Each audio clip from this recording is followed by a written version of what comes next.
এটা আমার সঙ্গে ঘটা একটা ঘটনা। 2010 সালের 20 জুলাই আমার জন্মদিন। 3 দিন আগে আমি কলকাতা গিয়েছিলাম, তারপর বাড়ি ফিরছিলাম। কলকাতায় ট্রেনে চাপলাম। ওই দিন কিন্তু ওনার জন্মদিন ছিল, এমন না যে উনি জন্ম নিয়েছেন ওই দিন। তো তিনি বলছেন যে আমি কলকাতা গিয়েছিলাম, তারপরে বাড়ি ফিরছিলাম। কলকাতারই ট্রেনে চাপলাম 6:50 7 ঘন্টার যাত্রা ট্রেনে। ওঠার পরে আমি কিছুক্ষণ দাঁড়িয়ে থাকি, তারপর একটা সিট পাই আর সেখানে বসি।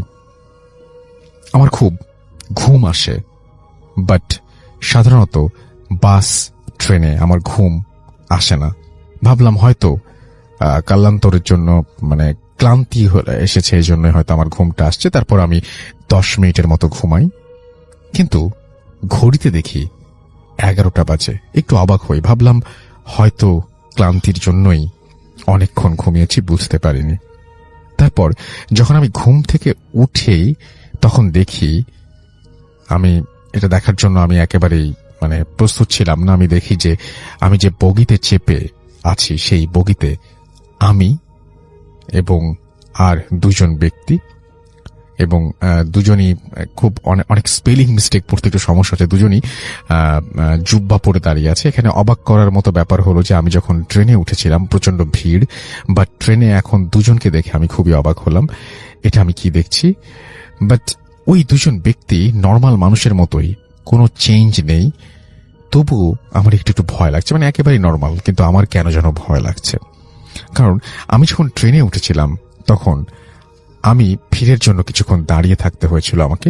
তারপর ভেবেছিলাম হয়তো সবাই নেমে গিয়েছে, আবার আমার ঘুম পাচ্ছে। তখন আমি চোখ বন্ধ করিনি। আমি ভাবছিলাম এটা কি প্যারানর্মাল কোনো কিছু হতে পারে কিনা। না, ও সব কিছু না। হঠাৎ করেই আমার মনে হচ্ছে বগিতে অনেক লোকজন আছে, মনে হচ্ছে লোকজনের ভয়েস শুনতে পাচ্ছি। আমি ভাবছি ট্রেন তো কোথাও দাঁড়ায়নি, তাহলে এত লোক কোন জায়গা থেকে এলো? আমি দোয়াদুরুদ পড়তে থাকি, আমি চোখ খোলার সাহস পাই না। এরকম করে 15 মিনিট কাটলো। তখন আমি 200-300 লোকের শব্দ পাচ্ছি এবং মনে হচ্ছে ট্রেনের বগি ভর্তি। এবং তারপর 7-5 ভাবতে ভাবতে আস্তে আস্তে চোখ খুললাম। এবার আমি যা দেখি তা আমাকে আরো বেশি অবাক করিয়ে দেয়। আমি দেখি যে এই বগিতে আমি ছাড়া আর কেউ নেই। আমার মনে মনে ভাবছি যে 2 জন ব্যক্তি ছিল, তারা তাহলে কোথায় গেল? এবার আমি আরো ভয় পাই।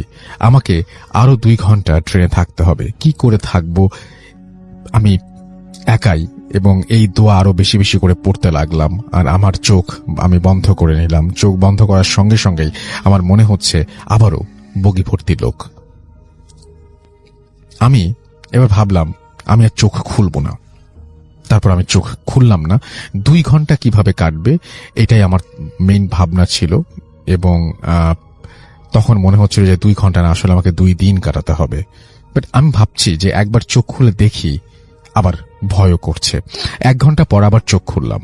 বাট এবার আমি যেটা দেখি যে ট্রেনে এত কিছু হবার পরও আমি এটা ভাবিনি যে আমি যা দেখলাম যে 2 জন ব্যক্তি, একজন এক পাশে দাঁড়িয়ে, কিন্তু এবার 2 জন ব্যক্তি কে মনে হচ্ছে যে ওরা মানুষ, কারণ সাদা জুব্বা পরে আছে। বিভৎস মানুষ না, বিভৎস চেহারা।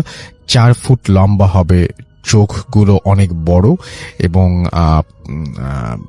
সাদা জুব্বা পরে আছে এবং বিভৎস চেহারা। 4 ফুট লম্বা, তার খুব বেশি লম্বাও না, এবং বড় লাল রঙের চোখ, এবং সেই চোখের মধ্যে কোনো কিছু নেই এরকম মনে হচ্ছে, এবং হাতে একটা লাঠি, লম্বা চুল। ওই 2 জন দেখতে একই, কোনো পার্থক্য নেই 2 জনের মধ্যে। এবার আমি খুব ভয় পাই আর মনে মনে দোয়া পড়তে থাকি। আর একবার এদিক আর একবার ওদের দিকে তাকাচ্ছি। আমি ভুলে গিয়েছিলাম যে চোখ বন্ধ করলে একটু সাহস পাই। হঠাৎ মনে পড়লো, তারপর আবার চোখ বন্ধ করলাম আর দোয়া পড়তে থাকলাম। আমার মনে মনে ভাবছি যে এইটা কি ঘটছে আমার সাথে। আমি চোখ খুলতে পারছি না। আবার মনে হচ্ছে ওই 2 জন আমার কাছে আসছে, খুব কাছে আছে, আমাকে যদি কিছু করে। প্রিয় লিসেনার, আজকের এই ঘটনাগুলো অত্যন্ত ভয়ঙ্কর হতে যাচ্ছে। কেননা আজকে আমরা ভৌতিক টিমের যত সদস্য ছিলাম, আমরা সবাই ভৌতিক ফিল্মগুলোকে বাছাই করে, যেগুলো সবচেয়ে ভালো এবং মোস্ট পপুলার ঘটনা, এই ঘটনাগুলো বাছাই করে আপনাদের সামনে তুলে ধরেছি। আপনারা ভৌতিক ফিল্মকে অনেক ভালোবাসেন বিধায় আমাদের প্রতিদিন রাত 10টায় এই চ্যানেলটিতে আপনারা এসে ঘটনা শোনেন। চলুন আজকে পুরো ঘটনাটি শুনবেন এবং কয়েকটি ইমেল শুনবেন আজকের ঘটনাগুলো বা ইমেলগুলো অনেক অনেক অনেক স্পেশাল হবে। ঘটনাগুলো শুনলেই বুঝতে পারবেন। চলুন আমরা সরাসরি ঘটনাতে যাই। চোখ খুললেই আবার সেই বিভৎস চেহারা। তারপর মনে হলো ট্রেনটি আস্তে আস্তে থামছে। আমি ভাবলাম যে কোন একটা স্টপেজ এসছে মনে হয়। ট্রেনটি থামতেই আমি চোখ খুললাম আর কোনো দিকে না তাকিয়ে গেটের কাছে গেলাম আর দেখলাম যে না, এটা কোনো স্টপেজ না, এটা কোনো স্টেশন না। আমার যেখানে ট্রেন থামবে সেটা আসতে আরো 20 মিনিট বাকি। ঘড়িতে তখন 12:40 এবং এবার আমি কি করব? আমি পিছনে তাকাতেও সাহস পাচ্ছি না, সিটে বসতেও পারছি না। ওই বিভৎস মুখগুলো আমার সামনে, আমাকে আবারও দেখতে হবে সেগুলো, এটাও ভাবছি। এবং ঠিক তখনই আমার মনে হলো যে কেউ যদি আমাকে এখন ধাক্কা দিয়ে ফেলে দেয়। আবার এটাও ভাবছি যে সেই বিভৎস মুখগুলো দেখে আমি যদি সেন্সলেস হয়ে যাই, আমি কোথায় নামবো, কি করব, এগুলোই ভাবছিলাম। আর 10-15 মিনিট সেন্সলেস হলেই তো আমি শেষ। আমি গেটের বাইরে তাকিয়ে রইলাম আর ট্রেনের গেটের দুই পাশের যে রড বা লোহা আছে সেগুলো শক্ত করে ধরে রাখলাম। 7-5 ভাবতে ভাবতে দেখি ট্রেনটি আস্তে আস্তে স্টেশনে ঢুকছে। আমি একটু সাহস পেলাম। এবার আমি ট্রেন থেকে নেমে যাব। ট্রেন দাঁড়ালো, আমি নামলাম। তারপর আমি দেখলাম আমার পেছনে আরো 5-7 জন ব্যক্তি নামলো আর দেখি আমার বগি ভর্তি লোক। আমি ভাবছি আমার সঙ্গে এটা কি ঘটলো। তারপর আমি ওই ব্যক্তিদের জিজ্ঞাসা করলাম, আপনারা কোথা থেকে এসছেন? ওরা বলল কলকাতা। আমি পাগল হয়ে গেলাম। ঘটনাটা এখানেই শেষ হলে ভালো হতো, কিন্তু হলো না। আমি দেখি যে ঘড়িতে 1:05। এত রাতে কি করে বাড়ি যাব? তারপর আমার সঙ্গে এত কিছু ঘটেছে।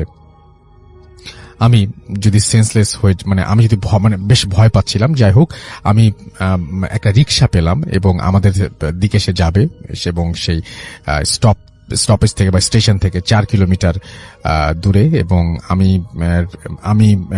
আমি রাস্তা দিয়ে যাব নাকি ট্রেনেই যাব এটা ভাবছিলাম ওই সময়। আমি ঠিক আপনার লেখাটা আসলে বুঝতে পারছি না, খুব অন্যরকম লাগছে লেখাটা। যাই হোক, এবং তারপরে আমি একটু দেখলাম যে আচ্ছা, তিনি বলছেন যে আমি ভাবলাম যে কোন একজনের সাথে যাব। একজনকে পেয়ে গেলাম এবং তার সঙ্গে গেলাম এবং রাস্তা দিয়ে হেঁটে 4 কিলোমিটার এর মতো। এবং ভাবতে ভাবতে ওনার পেছনে হাঁটতে লাগলাম।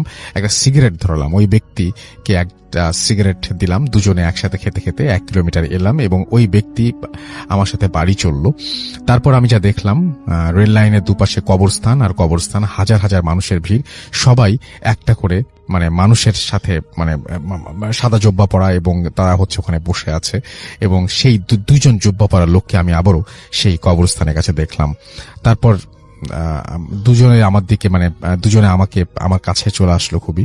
এবং আমার মনে হলো যে তারা আমাকে ধরেছে এবং তারা আমার গলা বন্ধ হয়ে আসছিল। আমি দুজনকে জোরে 2 হাত দিয়ে ধাক্কা দিয়ে দুই পাশে তারা ধাক্কা দিলাম এবং দুই পাশে তারা পড়ে গেল এবং আমি জোরে ছুটতে লাগলাম। এবং এরপরে আমি আমার বাসায় নিজেকে আমার নিজের বেডে আবিষ্কার করলাম। আমাদের গ্রামের একজন বলল যে আমি রাতে আম কুড়াতে গিয়েছিলাম, তখন তোমাকে দেখি যে তুমি শূন্যে ভেসে আছো এবং আমি তোমাকে টাচ করতে গেলে দেখি যে তুমি নিচে পড়ে আছো।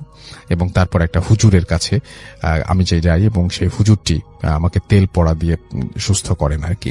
তো যাই হোক, লেখাটা গল্পটা স্টোরিটা খুব মজার ছিল আমি যখন পড়েছিলাম, কিন্তু স্টোরিটা একটু এলোমেলো করে লেখা, যার জন্য হয়তো আপনাদের বুঝতে সমস্যা হলো। বাট স্টোরিটা সেটা হচ্ছে, আমি যদি একটু গুছিয়ে বলি আপনাকে, যে উনি একটা ট্রেনে ট্রাভেল করছিলেন এবং সেই ট্রেনে ট্রাভেল করার পরে উনি যখন দেখেন যে চোখ বন্ধ করেছিলেন, তখন দেখেন যে ট্রেনের মধ্যে তখন মনে হচ্ছিল যে অনেক মানুষ। আবার চোখ খুলতে দেখেন যে 2জন সাদা জব্বা পরা লোক দাঁড়িয়ে আছে। আবারও চোখ বন্ধ করেন তিনি, যে হয়তো এটা ভুল দেখছেন। এবং তারপরে যখন তিনি আবারও চোখ খোলেন, তখন দেখেন যে ট্রেনের মধ্যে অনেক মানুষ, না ট্রেনের মধ্যে কেউ নাই, কিন্তু চোখ বন্ধ করা অবস্থা তার মনে হচ্ছিল অনেক মানুষ। এবং তিনি দেখতে পান সেই জব্বা পরা 2জন লোককে আরো বিভৎস অবস্থায়। এবং তিনি একটা সময় ভয় পেয়ে উঠে গিয়ে ট্রেনের দরজায় দাঁড়িয়ে থাকেন এবং সেখানে দাঁড়িয়ে তিনি ভাবছিলেন যে আমি ট্রেনের ভেতরে গেলে তো আবার সেই বিভৎস চেহারা দেখতে হবে, এদিকে পথও আসতে, আমার স্টেশন বা স্টপেজ আসতে অনেক দেরি, কি করবেন এরকম ভাবতে ভাবতে স্টপেজে তিনি ঢুকে পড়েন। এবং সেইখানেই যখন তিনি নামেন, তখন তিনি দেখেন যে ট্রেন থেকে অনেক মানুষ বের হচ্ছে। তার ট্রেনে আসলে মানুষ ছিল। এখানে মুশকিলটা হচ্ছে যে তাহলে উনি ট্রেনের মধ্যে শুধুমাত্র 2 জনকে কেন দেখছিলেন? এই প্রশ্নের কোনো উত্তর নেই। এইটাই রহস্যের জায়গাটা। এবং তিনি যখন বাড়িতে ফিরে যাচ্ছিলেন, সেই মুহূর্তেও তিনি দেখেন যে তিনি একজন লোককে রাস্তায় পেয়ে যান এবং তার সঙ্গে যাচ্ছিলেন। এবং একটা পর্যায়ে তিনি নিজেকে আবিষ্কার করেন যে তিনি তার দুজন মানে যে রেল স্টেশনের কাছাকাছি কোন একটা জায়গায় সেখানে দুই পাশে কবরস্থান ছিল এবং সেই দুজন লোককে তিনি আবার দেখতে পান এবং একসময় অনুভব করেন যে তারা তার কাছে চলে আসে এবং তাকে আক্রমণ করে এবং তাদের কাছ থেকে ছাড়া পেয়ে নিজেকে ছাড়িয়ে নিয়ে কোনোভাবে তিনি দৌড়াতে শুরু করেন এবং একসময় সম্ভবত সেন্সলেস হয়ে যান এবং এরপরে তিনি তার বাসায় নিজেকে আবিষ্কার করেন। এই দুজন লোক তাহলে আসলে কে ছিল, এটাই হচ্ছে এই গল্পের মূল রহস্যের জায়গাটা। এবং তাদেরকে কেন অনেকের ভিড়েও আর কাউকে না দেখে তাদেরকেই তিনি দেখতে পাচ্ছিলেন এবং তারা কিভাবে ট্রেন থেকে নেমে যাবার পরেও আবার তার সঙ্গে সঙ্গী হলেন এবং তার সঙ্গে আসলেন, এইটাও একটা রহস্যেরই ব্যাপার। যাই হোক, আমরা চলে যাব আমাদের প্রথম অতিথির কাছে, তার ঘটনায়। আপনার নামটা প্লিজ একটু বলবেন, তারপরে আপনার ঘটনায় যাব। তো যাই হোক, আমি এখন সরাসরি আসলে ঘটনায় চলে যেতে চাচ্ছি এন্ড আমার মনে হচ্ছে যে এই ঘটনাটা খুব ইন্টারেস্টিং হবে। চলুন শুনে আসি ঘটনাটি এবং আমাদের প্রথম অতিথি যার ঘটনাটা আপনাদের ভালো লেগেছে অনেক বেশি, তিনি তার দ্বিতীয় ঘটনা যাচ্ছেন। চলুন শুনে আসি। আসসালামু আলাইকুম আসসালাম। আপনার অনেক ডিমান্ড এবং এই ঘটনাটাও আশা করছি যে ভালো হবে ইনশাআল্লাহ। ওকে, ইটস ফয়সাল এগেইন, এসেছে মধ্যবাড্ডা থেকে। জি। তো এখন যে ঘটনাটি বলবো এটা আমার মানে নিজের কাজিনের সঙ্গে ঘটায়, বলা যায় যে এক রাত্রের একটা অভিজ্ঞতা। তো অভিজ্ঞতাটা ছিল বেশি আগের না, 2018 সালের 1 মে, ইন্টারন্যাশনাল ওয়ার্কার্স ডে ছুটি ছিল ওই দিন। তো বলে রাখা ভালো, একটা প্রতিষ্ঠানে পড়ে। তো কি প্রতিষ্ঠান আমি এটা বলতে যাচ্ছি না, কারণ আমাকে নিষেধ করছে, আর এটা আমরা বলবো না কোথায় কি, এটা বললাম না। তো আমাদের পাবনা থেকে বেশ দূরে সেই প্রতিষ্ঠানটা, তবে এটুকু বলতে পারি এটা একটা মেডিকেল রিলেটেড প্রতিষ্ঠান। জি। তো দেখা গেছে 1 মের ছুটি, ও আবাসিক হোস্টেলে থাকে। তো সবাই বলছে যে যার মতো বাড়ি চলে গেছে। তো ও যে রুমে থাকে ওকে প্রায় গণরুমই বলা যায়, 25 জন থাকতো। সবাই ওকে নিষেধ করছে তুই থাকিস না, যেহেতু একটু সমস্যা হয়, আগে থেকেই সমস্যা হয়। তো ও আর ওর এক মানে সিনিয়র বড় আপু রাত্রে থাকে। তো সবাই নিষেধ করে এবং ও জানে যে ওই বড় আপুর কিছু সমস্যা আছে। সমস্যা আছে বলতে দেখা যায় রাত্রে তার খিঁচুনি হচ্ছে বা মানে অ্যাবনর্মাল আচরণ করে, এরকম কিছু করে। তো বলছেন না, এটা স্বাভাবিক, আপুর সাথে থাকি, এটা আমি মানিয়ে নিয়েছি, এটা সমস্যা নেই, যেহেতু সামনে পরীক্ষা, পড়াশোনা করতে হবে। তো বলছে দেখে থাকিস, আর যদি কোনো সমস্যা হয় মানে গার্ডকে ফোন দিস। মানে সবাই একটু ওকে নিষেধ করে যে থাকিস না। তো বলে যে একদিনের জন্য আমি আবার পাবনা যাবো, আবার আসবো, এটা সমস্যা কাটিয়ে নেবো, কোনো সমস্যা নেই রাত্রে। তো যথারীতি পড়তে বসছে। তো বলে রাখা হলো মানে যথারীতি ছোটখাটো সমস্যা আগে থেকেই ওদের রুমে আছে। তো ও প্রথমে যেটা বলে মানে ওর যেটা স্টার্ট হয়, ও ওয়াশরুমে যায়। তো ওয়াশরুমে যাওয়া, ও বের হবে আর দরজা মানে বাইরে থেকে লক। তো বাইরে থেকে লক আছেই তো শুধু আপু। তো আপু তো এরকম দুষ্টামিও করে না। তো আপু আপু বলে ডাকছে যে দরজা খোলা, দুষ্টামি করো না, মানে বাইরে যাব, পড়তে হবে। তো কিছুক্ষণ টানাটানি করার পরে এমনি খুলে গেছে। তো তাকে দেখো নাই, আপুর রুমে আছে, টেবিলে আছে। তো যাচ্ছে, এটা ও এমন কিছু এভাবে নেয়নি। তো ও আপুকে বলে যে আজকে যেহেতু সময় পাইছি পড়াশোনা করি, যদি মিসরা গার্ডে আসে বা চেক করতে আসে, যদি আমাদের পড়তে দেখে তাহলে আমাদের অ্যাপ্রিসিয়েট করবে, না হলে আবার বকা দেবে, দুইজন আছি। তো ওর আপু বলে না আজকে কিছু বলবে না, যেহেতু ছুটির সময় কিছু বলবে না, আমরা ঘুমায় পড়ি। তো বলছে না আপু, আমার সামনে পরীক্ষা, পড়তে হবে। তো বলছে আমি চা বানাই, তুমিও খাও। তো বলছে না আমি চা খাবো না, আমি ঘুমায় যাব। তো বলছে আচ্ছা তাহলে আমি চা খাই। তো চা বানাতে গেছে। তো চাটা বানানোর সময় হঠাৎ করে জানালাদের চোখ গেছে নিচে। ওরা 4 তলায় ছিল, নিচে তাকানোর পরে দেখে যে বেশ কয়েকজন মানুষ, মনে হচ্ছে সাদা কোনো কিছু পরে বসতেছে না, যেহেতু অনেক উপরে ছিল, 4 তলা থেকে নিচে, তারপর রাত্রে মানে সাফিসিয়েন্ট লাইটও ছিল না। তো সাদা সাদা আবছা বেশ কয়েকজন। তো ভাবে এত রাত্রে এখানে এই সময় মানুষ, ভাবছে আর চা বানাচ্ছে। তো চা বানানোর পরে চা হাতে নিয়ে যখন ও রুমের দিকে তাকায় তখন ও থ হয়ে যায়। মানে মনে হচ্ছে রুমের পুরো ডাইমেনশনটা চেঞ্জ হয়ে গেছে। মানে ওর চেয়ার যেদিকে ছিল, টেবিল যেদিকে ছিল, সব উল্টা দিক, ও উল্টা দিকে। মানে ওর চেনা পরিচিত রুম, যে রুমে ও ঘুমায়, যে রুমে ও পড়াশোনা করে। তো বিষয়টা ওর অড লাগে। তো অড লাগার পরে একটু ভিতরে ভিতরে ভয় পায়, এখন যেহেতু একা, এত বড় একটা রুম, শুধু 2টা মানুষ। তো ওর আপু বলে যে আমি ঘুমায় পড়লাম, তুই কি ঘুমাবি? ও ভয় ভয় বলে যে হ্যাঁ আপু আমিও ঘুমাবো। তখন আর তেমন কিছু বলে না, তো লাইট বন্ধ করে ঘুমায় যায়। তো বলে আমার বেশিক্ষণ ঘুম না, ও যেভাবে আমাকে বলে কিছুক্ষণ ঘুমানোর পরেই দেখে মানে তবলার আওয়াজ। আচ্ছা। তো এত রাত্রে তবলার আওয়াজ কিভাবে? ও তখনও গভীর ঘুম হয়নি, উঠে দেখে ওর আপুর মানে যে আগের যেমন হয়েছে মনে হচ্ছে খিঁচুনি উঠছে, মানে হাত পা বাঁকা হয়ে যাচ্ছে এবং মুখ দিয়ে তবলার আওয়াজ হচ্ছে ওই আপুর। মানে ও প্রচন্ড ভয় পায় যে কি ব্যাপারে এমন করছে কেন। তো দৌড় দিয়ে ওয়াশরুমে যায়, ওয়াশরুমে গিয়ে পানি টানি নিয়ে এসে মাথায় পানি ঢালে, মুখে চোখে পানি দেওয়ার পরে একটু স্বাভাবিক করার পরে মানে কিছুক্ষণ সময় যায়, কথাবার্তা বললে ওর আপুকে একটু স্বাভাবিক করে। এই সমস্যাটা আগে থেকেই ছিল। তোর মনে মনে তখন থেকেই ভয় হয়, আর ঘুম আসে না, মনে হচ্ছে কাঁথা গায়ে দিয়ে ওর ভয়টার যাচ্ছে না, ঘুমও আসছে না, মানে মানে ভয়ের রাত গভীর হয় যেটা আমরা বলি। তো ভালো বলেছেন। হ্যাঁ, হ্যাঁ, তো ও ঘুমিয়ে গেছে, এরকম চিন্তা করতে করতে এক সময় হয়তো তন্দ্রাচ্ছন্ন হয়ে ঘুমিয়ে গেছে। তো ঘুমানোর পরে ও ঘুমানোর সময় লাইট বন্ধ করেই ঘুমিয়েছে। তো ও মনে হচ্ছে মানে আবছা আবছা ঘুম আসছে, গভীর আবছা আবছা মনে হচ্ছে যে মনে হচ্ছে রুমের লাইট জ্বালানো, খুব ঠান্ডা রুমের মধ্যে, যদিও আমরা জানি যে ওই সময় তেমন একটা ঠান্ডা পড়ে না।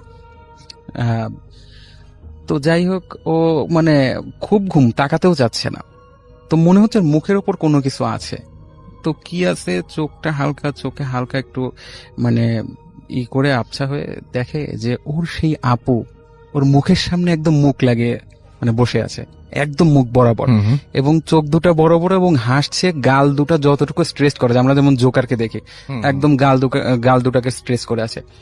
ও ওর আপুকে একটা ধাক্কা দেয়, একটা চিৎকার দেয়, এবং চিৎকার দিয়ে এক দৌড়, যেহেতু এটা গণরুম ছিল, পাশেও গণরুম, বিশাল বিশাল রুম থেকে বড় লম্বা করিডোর, ও করিডোর দিয়ে দৌড় দেয়। কিন্তু ওর ভিতর যে মানে ভয়টা, ওই ভয়ের জন্য আর দৌড় দিতে পারছে না। তো ওর সম্মোহনটা ভাঙে একটা কথা শুনে, মানে একটা রুমের পাশ দিয়ে যাচ্ছে, মানে হালকা হালকা দেখে যে যেহেতু গ্লাস দিয়ে দেখে লাইট জ্বালানো, তো মানে করুণ সুরে বলছে, আপু আমাকে নিয়ে যাও, আপু আমাকে নিয়ে যাও, এরকম করে মানে স্পষ্ট, মানে অল্প স্বরে। ও তো ভাবছে আমার সাথে যেমন হচ্ছে এই রুমে হয়তো একজন দুজন আছে, ওদের সাথেও হচ্ছে। তো ও গ্লাসটা খোলে, তো আসলে গ্লাসটা খুলে যে মানে দেখার জন্য, যেটা দেখছে সেটা দেখার জন্য প্রস্তুত ছিল না। এটা দেখার পর থেকে ওর মাইগ্রেনের সমস্যা, এখনো সমস্যা আছে। আচ্ছা। ও দেখে একটা মেয়ে মানে পুরা ঝুলছে, যেহেতু ওদের মানে মেয়েদের হোস্টেলে মানে সিলিং ফ্যান অ্যালাউড না, তারপরেও মনে হচ্ছে উপরে ঝুলছে, এবং ও জানে ওখানে সিলিং ফ্যান নাইও, এবং মনে হচ্ছে আমরা জানি যে ঝুলে থাকে একটা মানে মিনিমাম ডিস্টেন্স থাকে দড়ির, মনে হচ্ছে একদম দেয়ালের সাথে গলাটা আটকে আছে। তো ও এটা দেখে তাও বলে যে আমি যদি সেন্সলেস হই আমি বেঁচে যাই, মানে যে দৃশ্যগুলো দেখছি আমি দেখার জন্য প্রস্তুত না। তো হঠাৎ করে ও বলে যে আমার মানে ঠিক কোমর বরাবর একটা ধাক্কা আসে। তো কিসের ধাক্কা? ও দেখ একটা ট্রেসার, মানে লাশ যে ট্রেসারে নেয় সেই ট্রেসার, এবং অন্য কিছু না, ওর মানে মনে হচ্ছে ওর লাশটাই ও দেখছে ওর সামনে, একদম নিজের চোখের সামনে দেখতে পাচ্ছি সেটা। এবং বলে যে সজোরে একটা ধাক্কা খাইছে কোমরে। ওটা দেখে আর ওর কোনো সেন্স নেই, মানে একদম সেন্সলেস। তার পরের দিনে ওর জ্ঞান ফেরে, এবং জ্ঞান ফেরার পরে ও তারপর থেকে ওর মাইগ্রেনের সমস্যা এবং প্রচুর সমস্যা, এবং ও আমার নিজের কাছে এবং নিজে এটা শেয়ার করেছে। ওকে, তো যাই হোক, এখন যেটা করব সেটা হচ্ছে যে আমরা আরেকটা ঘটনায় যাব, এবং এই ঘটনাটিও খুব অদ্ভুত। এবং এই ঘটনাটার আগে আমি একটু বলে নেই যে এই ঘটনাটি বেসিক্যালি একজন আমাদের স্টুডিওতে আসার কথা ছিল, এবং অনেকদিন ধরেই তিনি আসতে চাচ্ছেন কিন্তু কোনোভাবে সময় করতে পারছেন না। তো এই ঘটনাটা আমি সম্ভবত আগে পড়িনি, আজকে যেহেতু সময় আছে আজকে একটু পড়ে ফেলতে চাই, আর যদি পড়েও থাকি তাহলে দ্বিতীয়বার আবার পড়তে অসুবিধা নেই। যাই হোক, তবে আমার মনে হচ্ছে আমি পড়িনি, কারণ আসার কথা ছিল, অনেকদিন ধরে তার জন্য ওয়েট করছিলাম, পড়ে ফেলি। তো উনি লিখছেন যে, রাসেল ভাই নমস্কার, আমি নিপু আচার্য, একটি বেসরকারি এনজিওতে ম্যানেজার হিসেবে কর্মরত আছি। আমি আমার ঘটনায় চলে যাচ্ছি। এই ঘটনাটি 2003 সনের ঘটনা, আমার এসএসসি পরীক্ষা ঠিক 1-1.5 মাস আগের ঘটনা। এই দুনিয়াতে লোকাচার, লৌকিকতা যেমন আছে তেমনি অলৌকিকতারও কমতি নেই। আমি মানুষ পড়ানোর সাথে জড়িত, এটা কোনো সাধারণ কাজ নয়। এই কাজ করতে গেলে বুকের পাটায় স্বাভাবিকের চাইতে অনেক বেশি সাহস থাকতে হয়। একবার যদি আপনারা চোখ বন্ধ করে ভাবেন যে একটি আস্ত মানুষকে পুড়িয়ে ভস্ম করে দেবার কথা, তবে নিশ্চিত আপনার শরীরের সমস্ত পশম দাঁড়িয়ে যাবে। আমাদের পাশের বাসায় সেই ছোটবেলা থেকে দেখে আসছি প্রিয়বালা, ডাকনাম ভক্ত বলে এক বৃদ্ধা মহিলা তিনি থাকতেন। বয়স আনুমানিক 80 বছরের মতো। ওনার স্বামী মারা গেছেন স্বাধীনতা যুদ্ধের কিছুদিন পরেই, তাই জন্ম থেকেই ওনাকে সাদা শাড়ি পরা এবং চুলে জাস্ট ছোট করে ছাট দেওয়া অবস্থাতে দেখে আসছি। এই জগতে ওনার এক মেয়ে ছাড়া আর কেউ ছিল না, যিনি থাকতেন ওনার বাড়ি থেকে অনেক দূরে। তাই উনি বড়শি দিয়ে পুকুরে ও খালে মাছ ধরতেন এবং ওই মাছ দিয়ে অধিকাংশ সময় খাওয়া দাওয়া করতেন। এ কারণে তাকে অনেকে মেছো পিশাচ বলেও ডাকত।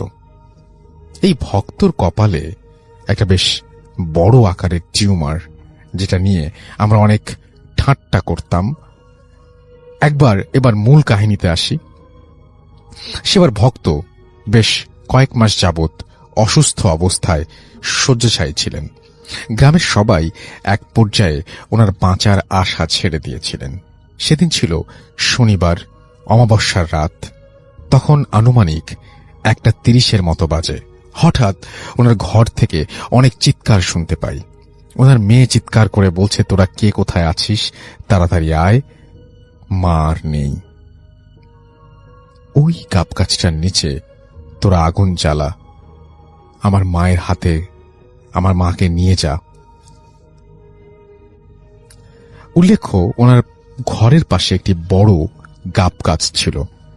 ওনার চিৎকার শুনে আমি এক মুহূর্তে দেরি না করে দৌড়ে ওনার ঘরে যাই। এরপর আমরা কয়েকজন মিলে ওই গাবগাছের নিচে হাতে মশাল নিয়ে যাই। যে কথা সেই কাজ।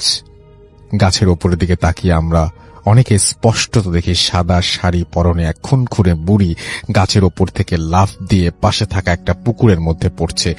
এমনকি ওই পানির ছিটা আমাদের অনেকের গায়েই লেগেছিল।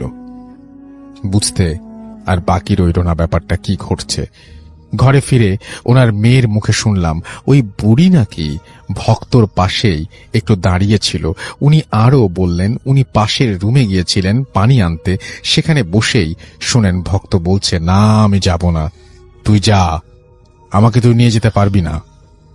এরপরে বেশ কয়েকটা জোরে জোরে গোঙানির শব্দ করেছেন। তারপরেই আর কোনো আওয়াজ নেই। বোঝাতে পারবো না সেই রাতে লাশ নিয়ে কতটা ঝামেলায় পড়েছিলাম। লাশ পাহারা দিতে আমরা 5-6 জন ছিলাম। সারা রাত কুকুরগুলো প্রচন্ড ডাকাডাকি করছিল। রাতের শেষ ভাগে আমরা যখন আর সহ্য করতে পারছিলাম না, পরিস্থিতিটা ছিল এমন, এক ঝাঁক কাক টিনের চালের ওপর তাদের পায়ের নখ দিয়ে আঁচড় কাটছে।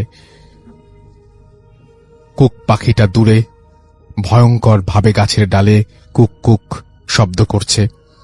চারিদিকে গা ছমছমে পরিবেশ। যে স্থানে লাশ শোয়ানো ছিল সে স্থান বরাবর টিনের বেড়ার বাইরে দাঁড়িয়ে ওই বুড়ি করুণ সুরে কাঁদছে। কি যে বিভৎস সেই কান্নার সুর, কাউকে বোঝাতে পারবো না আমি। ওনার মেয়ের হঠাৎ চৌকাঠের ফাঁকায় দেখছেন জল করছে দুটি চোখ। এক দৃষ্টিতে বাইরে থেকে লাশের দিকে তাকিয়ে আছেন। চিৎকার করে উনি বেরিয়ে গেলেন ঘর থেকে।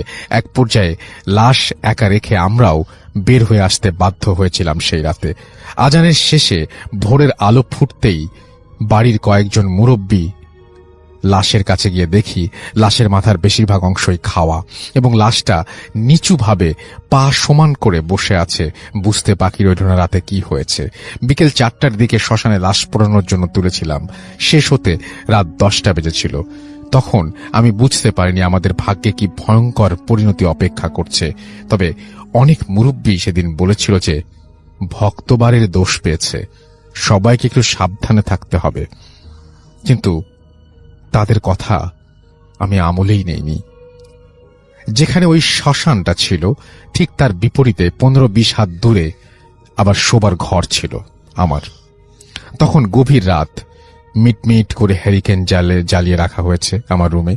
সবাই ঘুমে আচ্ছন্ন। হঠাৎ কোনো এক শব্দে আমার ঘুম ভেঙে যায়। ঘরের চৌকাঠে বাইরে দাঁড়িয়ে চোখ যেতেই আমি স্পষ্টত দেখি আমার রুমে সাদা একটা বিড়াল প্রবেশ করল। পরক্ষণেই সেই বিড়াল গাবগাছে থাকা বিভৎস সেই বুড়ির রূপ নিল।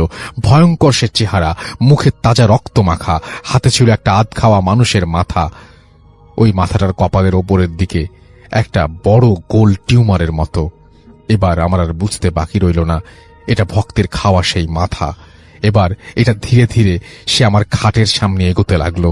এক পর্যায়ে ওই মাথাটা আমার খাটের ওপরে হাত দিয়ে আমার বুকের ওপরে নিয়ে বসে, আমার মুখের সামনে মাথাটা এগিয়ে দিয়ে বলে ওটাকে খেতে। ততক্ষণে আমি মৃত্যুর শেষ ভাগে পৌঁছে গিয়েছি। সেবার 3 দিন পরে আমার জ্ঞান ফেরে। এরপরে আমি শুধু ঝিমাতাম। ভর দুপুরে ওই খাপ গাছের নিচে ছুটে যেতাম। আমাকে কেউ ধরে রাখতে পারত না, শুধু বলতাম আমি মানুষের মাথা খাবো। এরপর আমি কোনো এক নাম করা গুরুদেবের চিকিৎসায় ভালো হই। পুরোপুরি সুস্থ হতে প্রায় 1 মাস লেগে যায়। এরপর আমি শুনতে পারি ওই দিন রাতে প্রচন্ড ধস্তাধস্তি আওয়াজে ঠাকুমা ও আমার মা ছুটে আসেন আমার রুমে। এসে দেখেন আমার বিছানায় আমার শরীরের নিচে তাজা রক্ত লেগে আছে, কিন্তু ওনারা আমার শরীর মোছানোর পর অবাক হয়ে দেখেন কোথাও বিন্দু মাত্র কাটা ছেঁড়া নেই। তবে এই তাজা রক্তগুলো কোথা থেকে আসলো আজও এর উত্তর খুঁজে পাইনি। এত কিছু হওয়া সত্ত্বেও মানুষ পোড়ানোর নেশা আমার কাটেনি। এ এক ভয়ঙ্কর নেশা। আজও প্রশ্ন জাগে, তবে কি অলৌকিকতার কাছে আমরা মাঝে মধ্যেই বেপরোয়া এক লৌকিক জগতের মানুষ বলে বাধা পড়ে যায় এই লৌকিক মানুষ জগতের মানুষ বলে? এই প্রশ্নটা দিয়ে তিনি শেষ করেছেন। ওকে, চলে যাই আপনার ঘটনায়। আমি আজকে যে ঘটনাটি শেয়ার করব এটা আমার স্টুডেন্টের ঘটনা। একটু বলে রাখা ভালো, যেহেতু ঘটনার সাথে আমার স্টুডেন্টের ফ্যামিলি জড়িত বা ওই সময় উইটনেস ছিল ওরা। জি। আর ঘটনাটা 1980 সালের দিকে, অনেক আগের ঘটনা। তো এই কারণে আমি বলছি না কোথায়, তবে এটা বৃহত্তর বরিশালের যে কোনো একটা জেলায় হবে। তো ঘটনায় চলে যাচ্ছি। তো যে গ্রামের ঘটনা, আসলে আমরা সবাই জানি যে বরিশাল অঞ্চলে ম্যাক্সিমাম গ্রামগুলা, প্রত্যেকটা জেলার গ্রামগুলো পানি বেষ্টিত, সেখানে খাল বা পুকুর ডোবা এগুলো বেশি থাকে। তো যেখানকার ঘটনা সুন্দর একটা ছিমছাম ছোট্ট একটা গ্রাম, সবাই খুব সুন্দরভাবে দিন যাপন করে। তো হঠাৎ একদিন মানে প্রায় শুকনার টাইমেই পাশে একটা ডোবাতে মানে একটা ছেলেকে কিছুদিন ধরে পাওয়া যাচ্ছিল না। তো পাওয়া যাচ্ছে না সেই সময় মানে সবাই খোঁজাখুঁজি করে এখানে ওখানে নদীতে। তো ছেলেটাকে ঠিক 3 দিন পরে পাশের একটা বিলের সাথে ছোট্ট একটা ডোবার মধ্যে ওকে পাওয়া যায়। আচ্ছা। এবং এমন ভাবে পাওয়া যায় মনে হচ্ছে কাদার মধ্যে ও একদম লেপ্টে আছে এমন। তো ওকে তোলা হয়। তোলার পরে যেহেতু গায়ে কাদা লেগেছিল ওকে ওয়াশ করা হয়, সারা শরীর পানি দিয়ে ধোয়ার পরে সবাই একটা জিনিস দেখে মানে আশ্চর্য হয় যে ওর দুটো চোখ একদম মনে হচ্ছে ড্যাব ড্যাব করে তাকায় আছে। আর সবচেয়ে আশ্চর্যের বিষয় হচ্ছে ওর চোখের উপরের যে আমরা পাপড়ি বলে আমাদের চোখের যে আই প্রোটেক্টর সেটা নাই, 2 চোখেরই। তো তার চাইতেও বড় সবচাইতে ঘটনাটা ছিল ওর চোখের দিকে যেই তাকাচ্ছিল, যেহেতু একটা ঘটনা ঘটছে উৎসুক জনতা তাকিয়ে আছে, তোর চোখের দিকে যেই তাকায় মানে তার চোখ দিয়ে অনবরত রক্ত ঝরতে থাকে। তো কিছুক্ষণের মধ্যে বিষয়টা মহামারী হয়ে যায়, গ্রামের সবাই জানাজানি হয়ে যায়, যেহেতু ছোট্ট গ্রাম আর গ্রামের সবার মধ্যে কোঅপারেশনটা বেশি থাকে। তো দেখা যায় যে এই ঘটনার পর সবার মধ্যে ভীতি ছড়িয়ে যায়। তো কোনো মতে ওর চোখটা একটা কাপড় দিয়ে বেঁধে ফেলা হয় এবং বাঁধার পরে কোন রকম ওকে জানাজা দাফন করা মানে দ্রুত দাফন করা হয়। আচ্ছা। তো এরপর থেকেও গ্রামবাসীর সমস্যা আসলে কমে না, মানে তাদের একটা তো ভয় হয়েছে যে এরকম করে একটা মানে ঘটনা ঘটছে, এরপর থেকে তার মূল ভয়টা শুরু হয়। মূল ভয়টা এমন ছিল যে রাত্রে যদি কেউ ওই মানে ওকে যেখানে কবর দেওয়া হয়, যেহেতু ওখানে কবর দেওয়া হয় যেহেতু জায়গা কম, ওখানে কোনো গোরস্থান ছিল না, দেখা যায় মানে নিজের জায়গার উপরে কবর দেওয়া হতো রাস্তার সাথে। তো ওকে কবর দেওয়া হয়।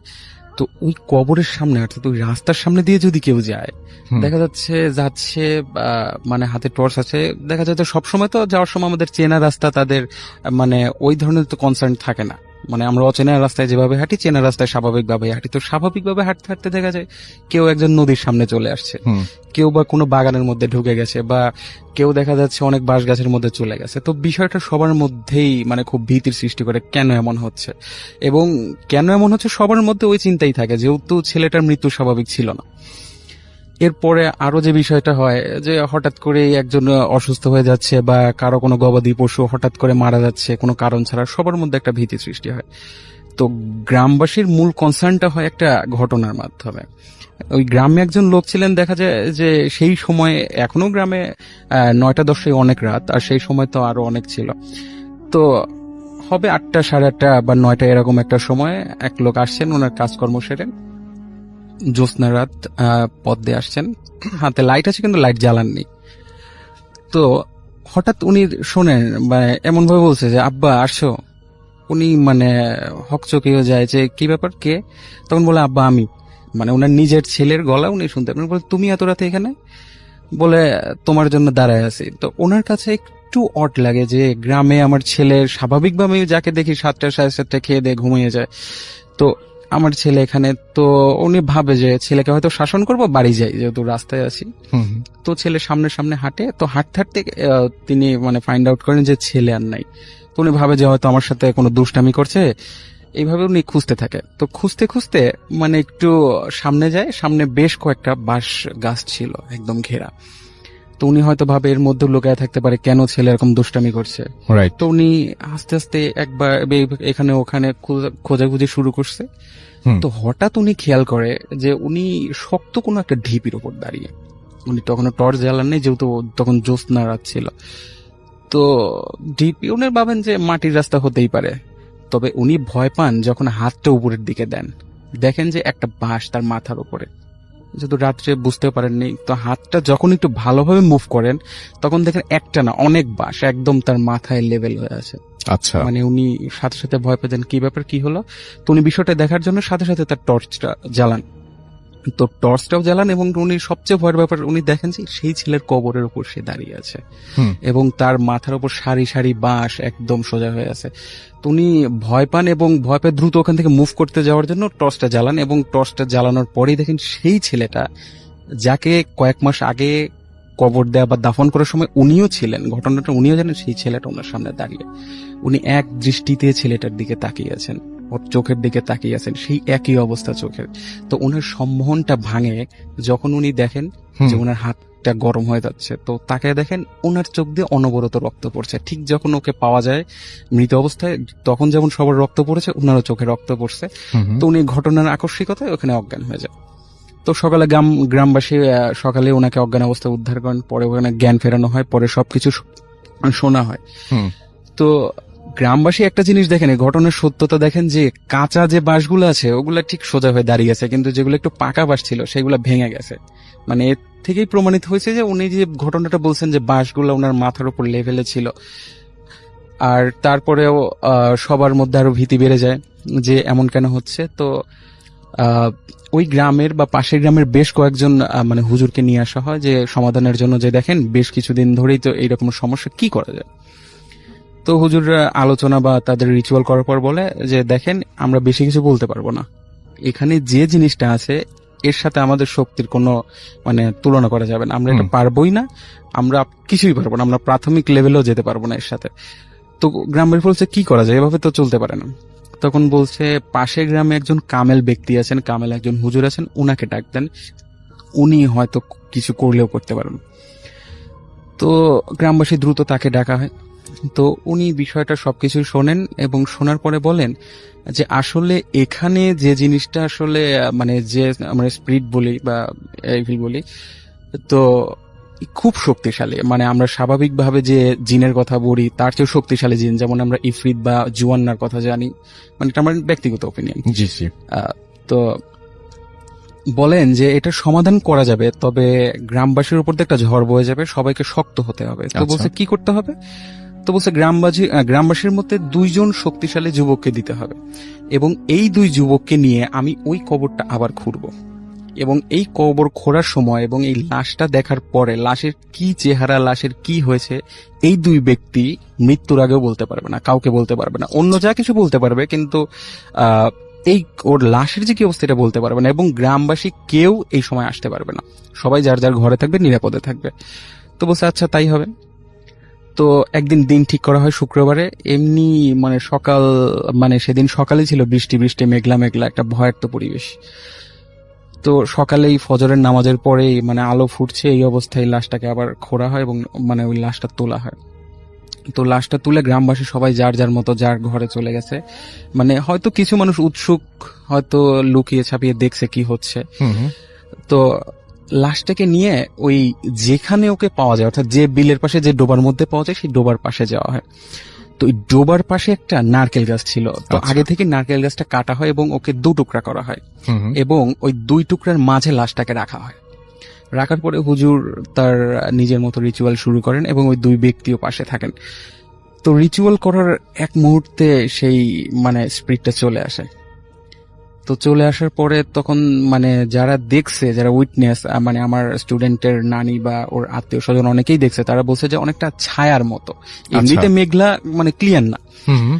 তো হুজুর ওকে প্রশ্ন করে, ঘটনাটা মানে আমি এখন যেটা বলছি সেটা এই বর্ণনাটা ওই 2 ব্যক্তি দেয় পরে, কারণ এটা পারমিটেড ছিল তাদের। শুধু পারমিটেড ছিল না যে চোখ দুটো বা তার লাশের কি বর্ণনা এটা বলা, মানে তাদের পারমিটেড ছিল না, অন্য সবকিছু পারমিটেড ছিল। তো হুজুরকে উনি মানে হুজুর বলেন যে তুই কে? তো ও কোনো কথা বলে না। তো বলে, দেখ তুই মানে এরকম সমস্যা করিস না গ্রামবাসীর সাথে, তুই বল তুই কি চাস সেটা শুনতে হবে, আর তোর কি সমস্যা সেটা বল, তুই কি চাস? তো বলে, আমি ওই ছেলের চোখ দুটো চাই। তো বলে, চোখ দুটো চাস মানে? এটা খুব একটা অদ্ভুত জায়গা কিন্তু, যে চোখ দুটো চেয়েছে। তোকে বলছে ও মারা গেছে, ওর চোখের এই ব্যাপারটা, ওর চোখ যে দেখে সেই মানে তার চোখ দিয়ে রক্ত পড়ে, নিশ্চয়ই এখানে তোর কোনো কারসাজি আছে। বলছে, হ্যাঁ আমি ওর চোখ দুটো নিতে চেয়েছিলাম কিন্তু আমি যে কোনো ভাবে পারিনি, কিন্তু এখন আমার চোখ দুটো চাই। তো বলছে, না এটা সম্ভব না, তোকে শুধু ট্র্যাপে ফালানোর জন্য বা তোকে আনার জন্য শুধু ওকে কবর থেকে তোলা হয়েছে, এটাই তো অন্যায়, কিন্তু তুই এই কাজটা করতে পারিস না। তো তুই কি হলে যাবি? বলছে, আমি যাবো না। তুই কি চাস? আমি চোখ দুটোই চাই। তো এরকম অনেকক্ষণ নাকি হুজুরের সাথে বাকবিতনটা ওর কথা। তো এক পর্যায়ে হুজুর মানে আরো রিচুয়াল করে তার নিজের মধ্যে কোন স্পিরিট হাজির করেন হুম। এবং ওকে মানে লাশটাকে যে 2 টুকরা মানে নারকেল গাছের 2 টুকরার মধ্যে রাখা হয়েছিল, উপরের টুকরা হুজুর ধরে ওর দিকে ছুঁড়ে মারেন এবং তখন ওর একটু ভয় হয়, মানে হুজুর নিজের একটু শক্তি ওকে দেখান। তো উনি বলেন যে, দেখ তুই আসছিস, তোকে আমি নিয়ে আসছি, কিন্তু এখন তুই কখনোই যেতে পারবি না এবং তুই যত কিছুই করিস আমি তোকে যেতে দেব না এবং তোর একটা বিহিত করব, তুই বল কে। তখনও একটু নরম হয়, স্পিরিটটা নরম হয় এবং বলে যে, আমি পাশের কোন একটা দেশের, আমি দেশটার নাম আমাকে কেউ বলে না, আমি বলতে পারলাম না যে কোন দেশ, তবে বাইরের কোন একটা দেশের বলে, হুম। যে একজন মানে ব্যক্তি যে ব্ল্যাক ম্যাজিক করতো, তো ওই জিনটাকে দিয়ে ব্ল্যাক ম্যাজিক করাতো এবং এই ব্ল্যাক ম্যাজিকের ইফেক্ট, তার একটা জাদুর ইফেক্ট একটা এই জিনের ওপর পড়ে এবং যার ফলে ওর একটা চোখের সমস্যা হয় এবং এই প্রতিশোধ ও নেয় ওখান থেকে ছুটে, যে আমি যাকে দেখবো প্রথমেই তার চোখ দুটে নেব। ওর একটা এরকম জিদ থাকে। হুম হুম। তো বলে, আচ্ছা সবই ঠিক আছে, তুই কাজটা ঠিক করিসনি আসলে, মানে এটা ঠিক হয়নি, তো তুই কি হলে যাবি? বলছে, আমি চোখ দুটো হলেই যাব। বলছেন, না এটা সম্ভব না, এটা কোনোভাবেই সম্ভব না, চোখ দুটা তুই নিতে পারবি না। তো বলছে, তুই কি চাস? তো অনেকক্ষণ এরকম বাক বিতনটার পরে বলছে যে, আমি 2টো গরু অথবা মহিষের চোখ চাই। বলছে, না সেটাও সম্ভব না, তুই যদি জ্যান্ত মহিষ চাস বা জ্যান্ত গরু চাস সেটা দিতে পারবো, শুধু চোখ দেয়া যাবে না, এটা অমানবিক কাজ করা যাবে না। তো বলছে, আচ্ছা আমি সেটাতেই রাজি। তো এরকম তার সাথে কোঅপারেশন করার পরে আবার মানে লাশটাকে মানে দাফন করা হয় এবং গ্রামবাসী প্রায় 7 দিনের মধ্যেই টাকা জোগাড় করে, মানে আমি যেটা শুনেছি, তবে এখানে যে ঘটনাটা বলবো, মহিষ 2টো জোগাড় করা হয়, 2টো মহিষ জোগাড় করে এবং এটার উইটনেস আমার স্টুডেন্টের নানি নিজে একদম নিজের চোখে একদম দেখেছেন নিজের উনি। চোখে দেখা। হুম। গ্রামবাসী তো দেখে যে মানে মহিষ 2টা নিয়ে মানে সকালে নামাজের পরে শুধু মানে পানিতে, নদীতে হোক বা এখানে আমি ক্লিয়ার না, নদীতেই রাখছে হয়তো, শুধু মানে মহিষটাকে রাখছে, একটা মানে স্বাভাবিক একটা ঢেউ এসে সাথে সাথে মহিষটা ভ্যানিশ। এখন মহিষ সাঁতারও জানে, যেটা আমরা জানি স্বাভাবিকভাবেই, কিন্তু মানে ওনার নানি যেটা আমাকে বলছে যে শুধু মানে মহিষটা পানিতে দেয়া বাকি, হারায় যাওয়া বাকি নেই। তো এরপর থেকে মোটামুটি সেই গ্রামে আর কখনো সমস্যা হয়নি এখন পর্যন্ত, যেটা আমি শুনেছি। এটাই ছিল আমার ঘটনা। প্রথমে আপনাকে অনেক থ্যাঙ্কস, অনেক দূর থেকে এসেছেন কষ্ট করে আমাদের সাথে যোগ দিয়ে আপনার ঘটনা শোনানোর জন্য। Thank you very much. আজকে আমি যে ঘটনাটা বলবো সেটা আমার নিজের সাথে ঘটে যাওয়া। যে দিনটা ছিল আসলে শুক্রবার। প্রতিদিনকের মতো আমি সকাল বেলা ঘুম থেকে উঠে দোকানে চলে যাইতাম আর আসতাম হয়তো দুপুরবেলা, এসে খাওয়া দাওয়া করে আবার ঘুমাই পড়তাম। তো শুক্রবার সকালবেলা আমি যখন সকালে ঘুম থেকে উঠে দোকানে যাই, তো দেখি 11টার দিকে দেখি দোকানে অনেক লোক আসছে, হয়তো তারা গাড়ি করে আসছিল। তো যাই হোক, তাদের আমি চা দিলাম, বিস্কুট দিলাম, তারা খেয়ে আমাদের বাড়িতে চলে গেল। তখনও জানতাম না আসলে লোকগুলো কারা। পরে আমার বাড়ি থেকে ফোন আসলো যে তুই বাড়ি চলে আয়, তোর আজকে দেখতে আসছে। তো যাই হোক, মেয়ে আগে আমার আব্বু দেখছিল, দেখার পরে তার পছন্দ হয়েছিল, কিন্তু আমি এই ঘটনাটা শিওর জানতাম না। তো আমি দোকান বন্ধ করে বাড়ি চলে গেলাম। বাড়ি যাওয়ার পরে তাদের মানে গোসল টোসল করে তাদের সামনে যখন বসলাম, তারা দেখে পছন্দ করে দিন ফেলালো যে আজকেরাই বিয়ে হবে। এমন পর্যায়ে বিয়ের দিন মানে ওই দিনকেই বিয়ে ছিল। তো যাই হোক, গায়ে হলুদ দিল সন্ধ্যার দিকে গায়ে হলুদ দেওয়ার পরে সবাই আসতে আসতে অনেক লেট হয়ে গেল। তো যাই হোক, বাড়ির বাসা থেকে 11টার দিকে আমরা বের হলাম বিয়ের জন্য। তো বিয়ের জন্য 11টার দিকে, রাত 11টা? হ্যাঁ, রাত 11টার দিকে বাসা থেকে বের হয়েছি বিয়ের জন্য। তো ওখানে যাই পৌঁছাইতে আমাদের 12:30 বেজেই গেছে। তো যাই হোক, আমার সাথে আমার 2টা দুলাভাই ছিল, আরো অনেক আত্মীয় স্বজন ছিল। তো আমার বড় দুলাভাই বলতেছে কি, তুই কি মেয়ে দেখছিস? আমি বললাম যে না, আমি মেয়ে তো দেখি নাই। তো দুলাভাই আমার বললো চল মেয়ে দেখে আসি গে। তো এক পর্যায়ে ওখান থেকে উঠে আমরা যাই মেয়ে দেখতে গেলাম। তো মেয়ে দেখতে যাই অবাক হয়ে গেলাম যে আসলে এটা কি পছন্দ করছে আমার আব্বু, বা এসে আত্মীয় স্বজন এসে কি দেখে গেছে। তো যাই হোক, মেয়ে তো একটু পছন্দ হয়নি। তো ওই সময় আমি আমার দুলাভাইরে বললাম, দুলাভাই আমি এই বিয়ে করব না, আমি বাড়ি চলে যাব। তো এই নিয়ে অনেক ঝোলাঝুলি করার পরে আমার দুলাভাই এক পর্যায়ে বলে বসলো কি, দেখ তোর আব্বু তো এই মেয়েটা পছন্দ করে গেছে, তো তুই যদি এটা বিয়ে না করিস তাই এখানে অনেক লোকজন আছে, হয়তো অনেক অসুবিধা হইতে পারে। তো আমি আর কোনো উপায় না দেখে বিয়ে করে বাসায় চলে আসলাম। তো বিয়ে শেষ হলো রাত 3টার দিকে, আর বাসায় আসতে আসতে 4:30 এরকম বেজেই গেল। তো 4:30টার সময় যখন আমি গাড়ি থেকে নামলাম, গাড়ি থেকে নেবে আমি বাসায় আসলাম, প্যান্টটা খুললাম, পাঞ্জাবিটা খোলার পরে লুঙ্গি পরে আমি রীতিমতো দোকানে চলে গেলাম, যে বাড়িতে ভালো লাগতেছে না, এই অনেক কিছু ভেবে বাড়ি থেকে আমি দোকানে চলে গেলাম। তো দোকান থেকে আসলাম, মানে দোকানে যখন গেছি, তারপরে 11টার দিকে দুলাভাই গেল, দুলাভাইরা যায় বসলো, চা খাওয়াইলো, আমি চা খাইলাম, তারপর একটা সিগারেট খাইলাম। সিগারেট খাওয়ার এক পর্যায়ে আমার দুলাভাই বলতেছে কি, চল এখন বাসায় যাব, তোর ভাই ছোটরা আসতেছে, তো ছোটরা আসলে তুই বাসায় চলে যাস। আমি বললাম আচ্ছা ঠিক আছে, ও আগে আসুক। তো ছোট ভাই যখন আসলো, আমি 2টার দিকে দোকান থেকে বাসায় উদ্দেশ্যে বের হলাম।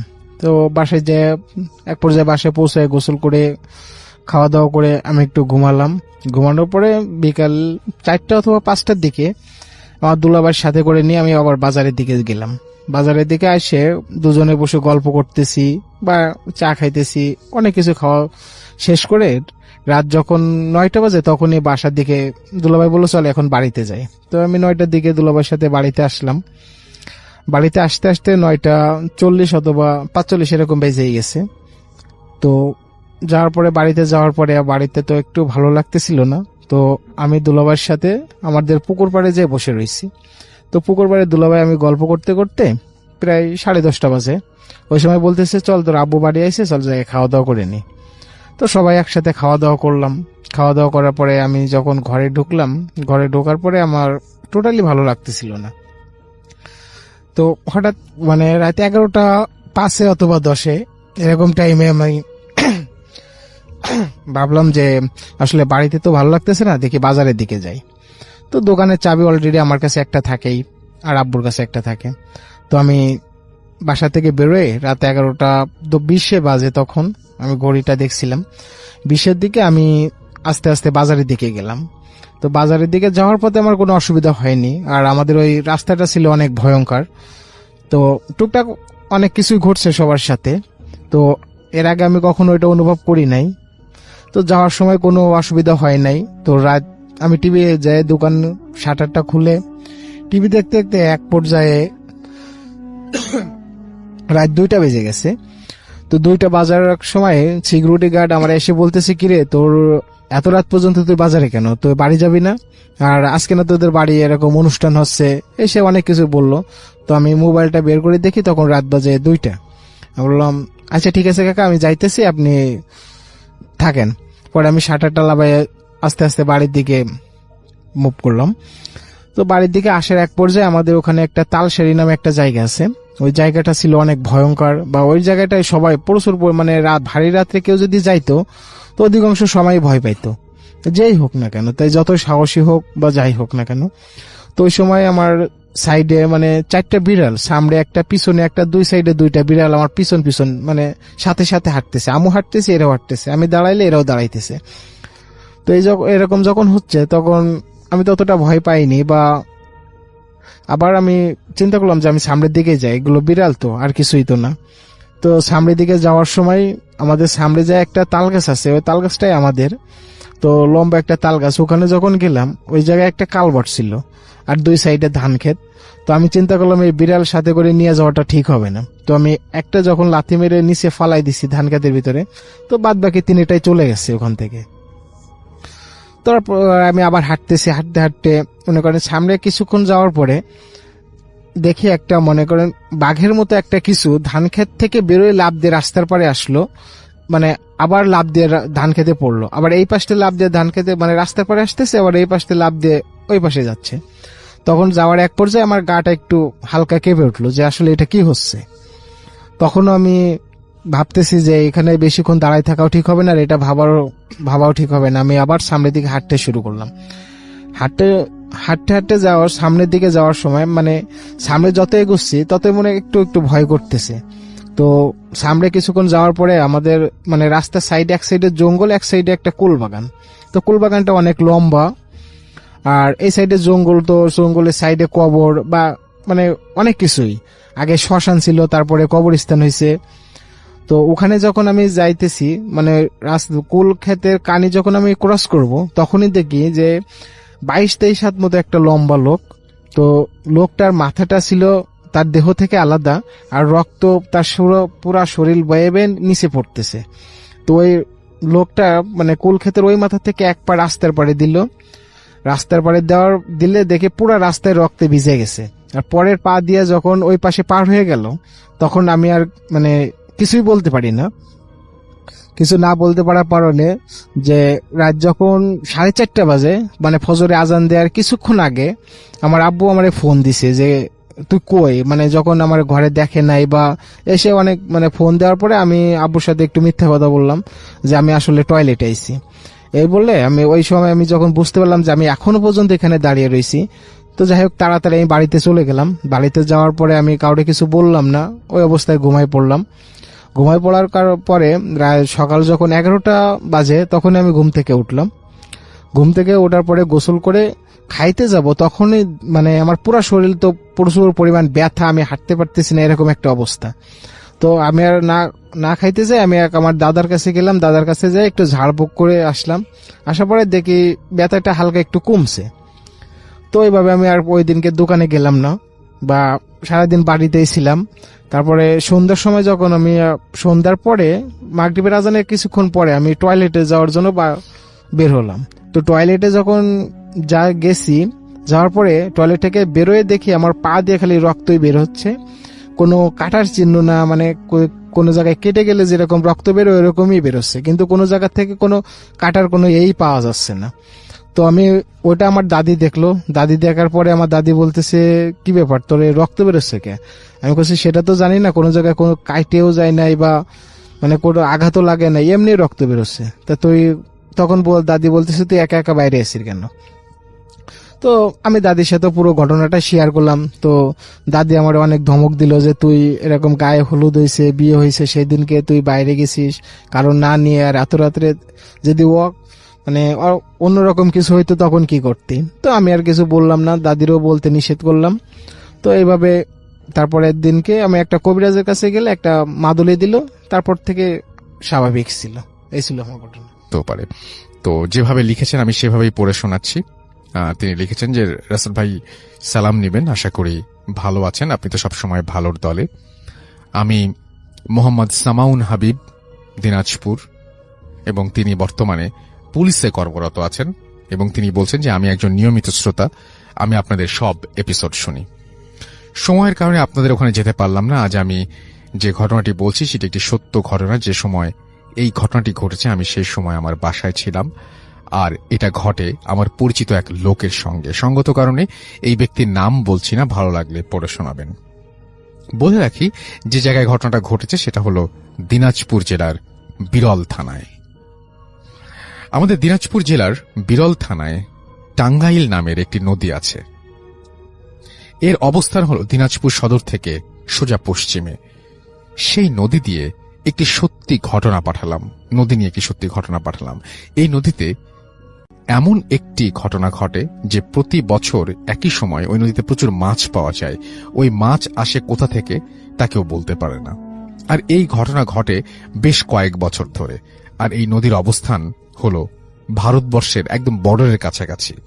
আবার সেই নদীতে আগে কোনো সেতু ছিল না, নতুন সেতু তৈরি করা হলো এবং ওই এলাকার জমি সেচ দেওয়ার জন্য হতো সেই পানি দিয়ে। আর তাই ওই সেতুর সাথেই একটা গেট লাগানো হলো এবং জমি সেচ কাজের জন্য সেই স্লুইস গেটের পানি ব্যবহার করা হতো। এবার ঘটনায় যাই, যেই সময়ে নদীতে মাছ পাওয়া যায় সেই সময় অনেক লোকজন সেই নদীতে মাছ ধরতে যায়, আবার কেউ দেখতে যায়, আবার কেউ মাছ কিনতেও যায়। যার সঙ্গে ঘটনা ঘটে সে গিয়েছিল সেখানে মাছ ধরতে। সে তার জাল দিয়ে অনেক মাছ ধরে। সে সেখানে মাছ ধরতে যায় সকালবেলা, আর তার মাছ ধরতে ধরতে দুপুর হয়ে যায়। আর যার সাথে ঘটনা ঘটে সে মোটামুটি ভালো মাছ ধরতে পারে। তো দুপুর 2টার দিকে তার মাছ ধরার জালটা অন্য আরেকজনের জালের সঙ্গে প্যাঁচ খায়। সে সেই জালের প্যাঁচটা খোলার জন্য পানির মধ্যে ডুব দেয়। সে তো পানির মধ্যে কিছুটা সমস্যা অনুভব করে এবং অনেকক্ষণ পানিতে আছে, তাই মনে হয় খারাপ লাগছে। সেজন্য সে যেটা করে সেটা হচ্ছে জাল দুটোর প্যাচ খুলতে ছিল, সে কোনো কারণ ছাড়াই সেই দুটো জালের সঙ্গে নিজে নিজেই কেমনভাবে যেন জড়িয়ে পড়ে। সে অনেক চেষ্টা করেও সেখান থেকে বেরিয়ে আসতে পারছিল না। তো এই সময় সে অনুভব করে যে জালের পানির নিচ থেকেই তাকে কে যেন পা ধরে টানছে। সে অনেক চেষ্টা করছে পানির উপরে উঠে আসার জন্য, কিন্তু পারছে না।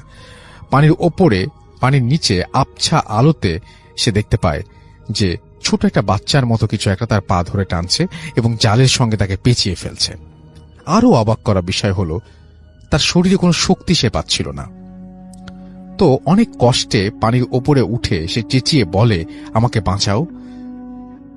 এবং বলতে বলতে পানির নিচে গিয়ে দেখে সবাই, পানির নিচে যেতে দেখে যে সবাই মনে করে যে তার সমস্যা হয়েছে। আর সঙ্গে সঙ্গে তার সঙ্গে যারা ছিল তাদেরকেও সে চেঁচিয়ে বলছিল যে আমাকে জাল পেঁচিয়ে নিচ্ছে। তাই তারা কোনো কথা না ভেবে সঙ্গে সঙ্গে পানিতে লাফিয়ে পড়ে এবং তার কাছে যায়। তারা 4-5 জন তাকে পানির ওপরে নিয়ে আসার চেষ্টা করে, কিন্তু পারে না। কেউ যেন তাকে পা ধরে নিচের দিকে টানতে থাকে এবং আরো কিছু লোক পানিতে নামতে বলে এবং সে একটা কাঁটার মতো কিছু একটা নিয়ে আসতে বলে। তাদের কেউ একজন, তাদের কাছে সেটা চাকু ছিল এবং তারা জাল কেটে তাকে পানির ওপরে নিয়ে আসে। তারা যখন জাল কাটছিল তখন তারা 3টি জাল দেখতে পায়। তাকে জাল থেকে বের করার অবস্থা, মানে বের করতে করতে অবস্থা অনেক খারাপ হয়ে যায়। এবং একটা জিনিস সেটা হলো যে পানির ওপরে ওঠানোর পরে তার মধ্যে আঙুলের ছাপ পাওয়া যায়, তার মানে পায়ের মধ্যে আঙুলের ছাপ পাওয়া যায়, মানে কেউ যে পা ধরে টানছিল সেটা বোঝা যায়। তার কিছু সময় পর তার অবস্থা একটু ভালো হয়। সে নিজে নিজে বলে, যেই সময় 2টি জালের প্যাচটা খুলছিল হঠাৎ করে অন্য কোথা থেকে আরেকটি জাল এসে তাকে পেঁচিয়ে ধরে এবং সে বলছিল যে মনে হচ্ছিল তার আজকেই শেষ দিন। তার চোখের সামনে সে মৃত্যুকে দেখতে পাচ্ছিল। তারপর তাকে হাসপাতালে নিয়ে যাওয়া হয়। সেখানকার লোকজন তাকে বলে যে এই ব্রিজটা তৈরি করার সময় এখানে কিছু লোক মারাও গিয়েছে। তারা নাকি অনেক লোক এই ধরনের সমস্যায় তারপর থেকে পড়ে এবং এই ছিল ঘটনা। ভালো লাগলে পড়ে শোনাবেন। আমার কাছে এই জাল নিয়ে এরকম একটা ঘটনা খুব মজার লেগেছিল বলে আমি আপনাদেরকে শোনালাম। আশা করছি যে আপনাদেরও ভালো লেগেছে। তো যাই হোক, আমরা চলে যাব আমাদের পরবর্তী ঘটনায় এবং অফকোর্স সেই পরবর্তী ঘটনাটি একটা অডিও ক্লিপ। এটা ইমন নামে আমাদের একজন লিসেনার, তিনি মালদ্বীপ থেকে পাঠিয়েছেন এবং আমি এখনো বুঝছি না যে আয়নার ঘটনাটা আমরা এখনো কেন পাচ্ছি না। এটা হতে পারে আয়নার ঘটনা। আয়নার ঘটনাটা মালদ্বীপ থেকে এসেছিল। আপনাদের সাথে এটা নিয়ে কথাও বলেছি, পাওয়া মাত্র আপনাদেরকে সেটা শুনিয়ে দিব আমরা। এটা আমি আমাদের যে প্রোডাকশন সেই ডিপার্টমেন্টেও পাঠানো হয়েছিল কোনো একটা কারণে হয়তো। আচ্ছা, এটা পাওয়া গেছে। আচ্ছা, ওকে, তাহলে এটা পাওয়া গেছে। তাহলে আমরা একটা কাজ করি, সেটা হচ্ছে যে আমরা আজকে আয়নার ঘটনাটাই শুনে ফেলি এবং এটা হচ্ছে মালদ্বীপ থেকে পাঠানো একটি ঘটনা। তাহলে আমরা এর পরে পরের ঘটনাটা আমরা পরে কোনো একদিন শুনবো। আজকে ইমনের ঘটনা যেটা মালদ্বীপে, সেটাও মালদ্বীপের ঘটনা। আজকে আমরা আয়নের ঘটনা শুনি, যেটা হচ্ছে আপনাদের বহু কাঙ্ক্ষিত ঘটনা, এবং আপনারা বহুবার এই ঘটনাটি চেয়েছেন এবং এই ঘটনাটি আমাদেরকে প্লে করতে বলেছেন। চলুন এই ঘটনাটি আমরা আজকে শুনে আসি। ভেরি মাচ আমাদের সঙ্গে থাকার জন্য। এখন যেটা করব সেটা হচ্ছে সরাসরি চলে যাব আমাদের অতিথির কাছে তার দ্বিতীয় ঘটনা শোনার জন্য। আপনার আরো একবার নামটা বলবেন, আপনি কোথা থেকে এসেছেন, তারপর আপনার ঘটনায় যাব। হ্যালো স্যার, আমি রাসেল হাসান, আসছি নবীনগর থেকে। আমি এখন যে ঘটনাটা বলবো সেটা আমার আব্বু এবং নানার সাথে ঘটে যাওয়া। আর যেটা আমার সাথে শেয়ার করছে, আমার আব্বুই বারবার এই ঘটনাটা শেয়ার করতো। তো আমার নানু ছিল একজন স্কুল টিচার। তো সবসময় স্কুল থাকার কারণে বেরোতে পারতো না, বা আমার নানু এবং আব্বুর প্রচুর পরিমাণ মাছ মারার নেশা ছিল।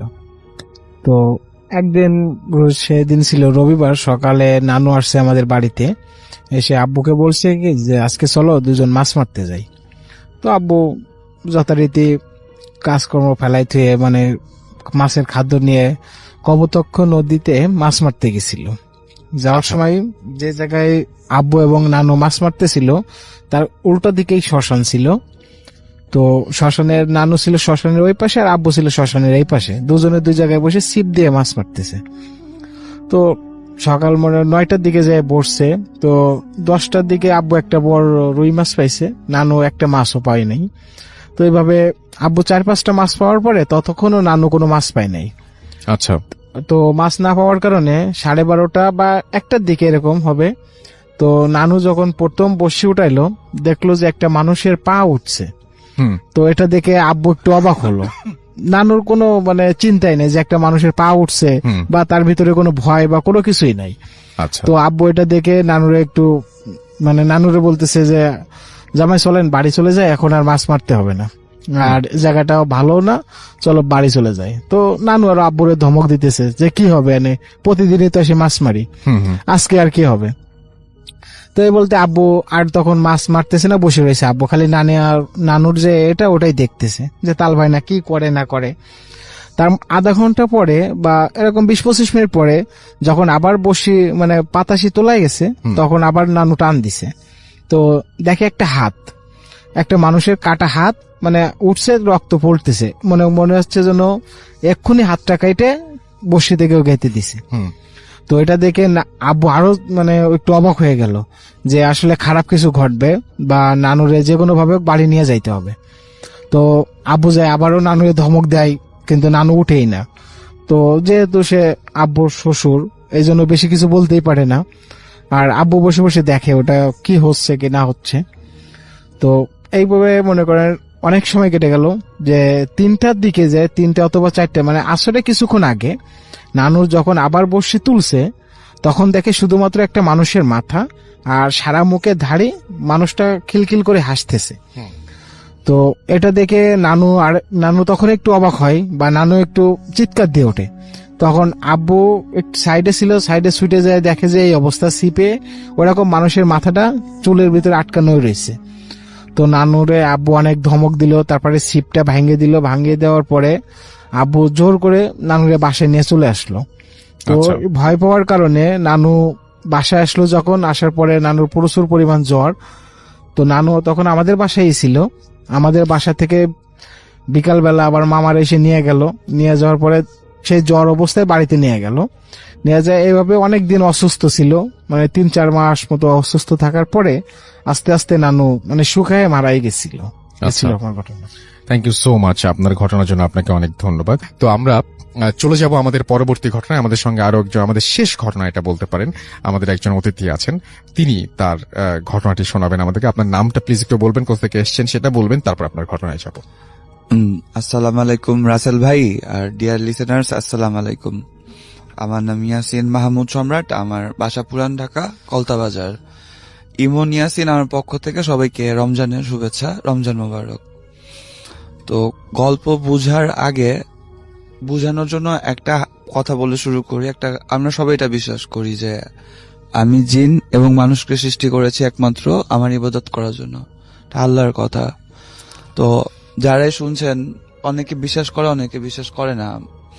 যে অনেকে বলে বানিয়ে গল্প বলা হয়, কিন্তু যা দেখা যায় না, হয়তো আপনার ফ্যানের সিলিং এ অথবা আলমারির উপরে অথবা কোনো না কোনো খানে এই জিনিসগুলো আপনাদের দেখতে পায়, আমরা দেখতে পাই না, কারণ এদের বলাই হয় ভাইয়া দা আনসিন, যা দেখা যায় না।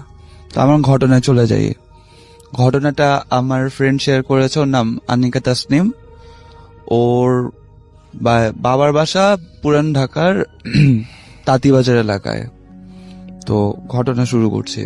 চলে যায় ঘটনায়। যে আমার ফ্রেন্ড 2014-15 সাল, তখন বৃষ্টির মৌসুম, হালকা বৃষ্টি পড়ছিল, রাত 2টা-3টা বাজে। ও ফ্রেন্ডের সাথে ফোনে কথা বলতেছিল। অনেকক্ষণ কথা বলার পরে ফোন রেখে যখন ঘুমাতে যাই, আমরা কি করি, ঘর টর পরিষ্কার করি, খাট ঝাড়িয়ে, ও ঘরটার পরিষ্কার করতেছিল, খাট ঝাড়তেছিল, জানালা খোলা ছিল, ওই বাতাস আসতেছিল বৃষ্টির।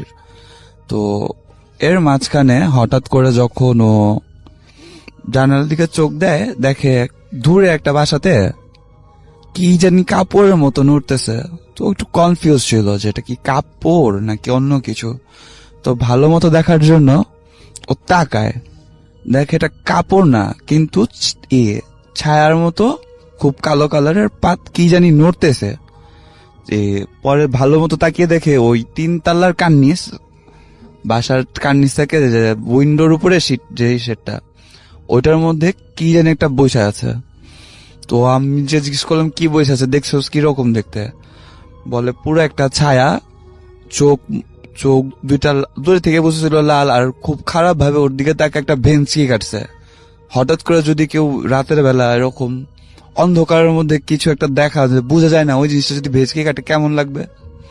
যাই হোক, ও দেখে ভয় পেয়ে গেছে, ভয় পায় সাইডে চাইপা যায়। ও খাটে না যায়, জানলার এক পাশে চাইপা যায়, মানে ওই জিনিসটা থেকে চোখ সরানোর জন্য যতটুকু করা দরকার ও করে।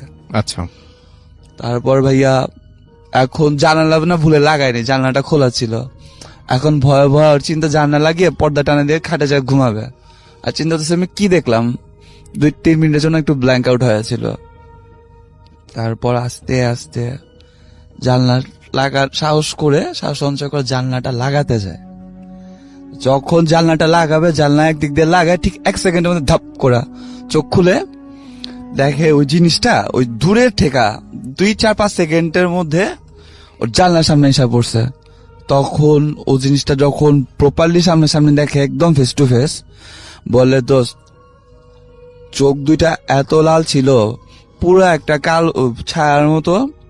দেখা ও আর সহ্য করতে পারেনি জিনিসটা, এতটা কুৎসিত ছিল, আর এমন রাগী ভাবে ওর দিকে তাকায় ছিল, মানে জানলা খোলা থাকলে মনে হয় মেরে ফেলাইবো, এরকম একটা অবস্থা।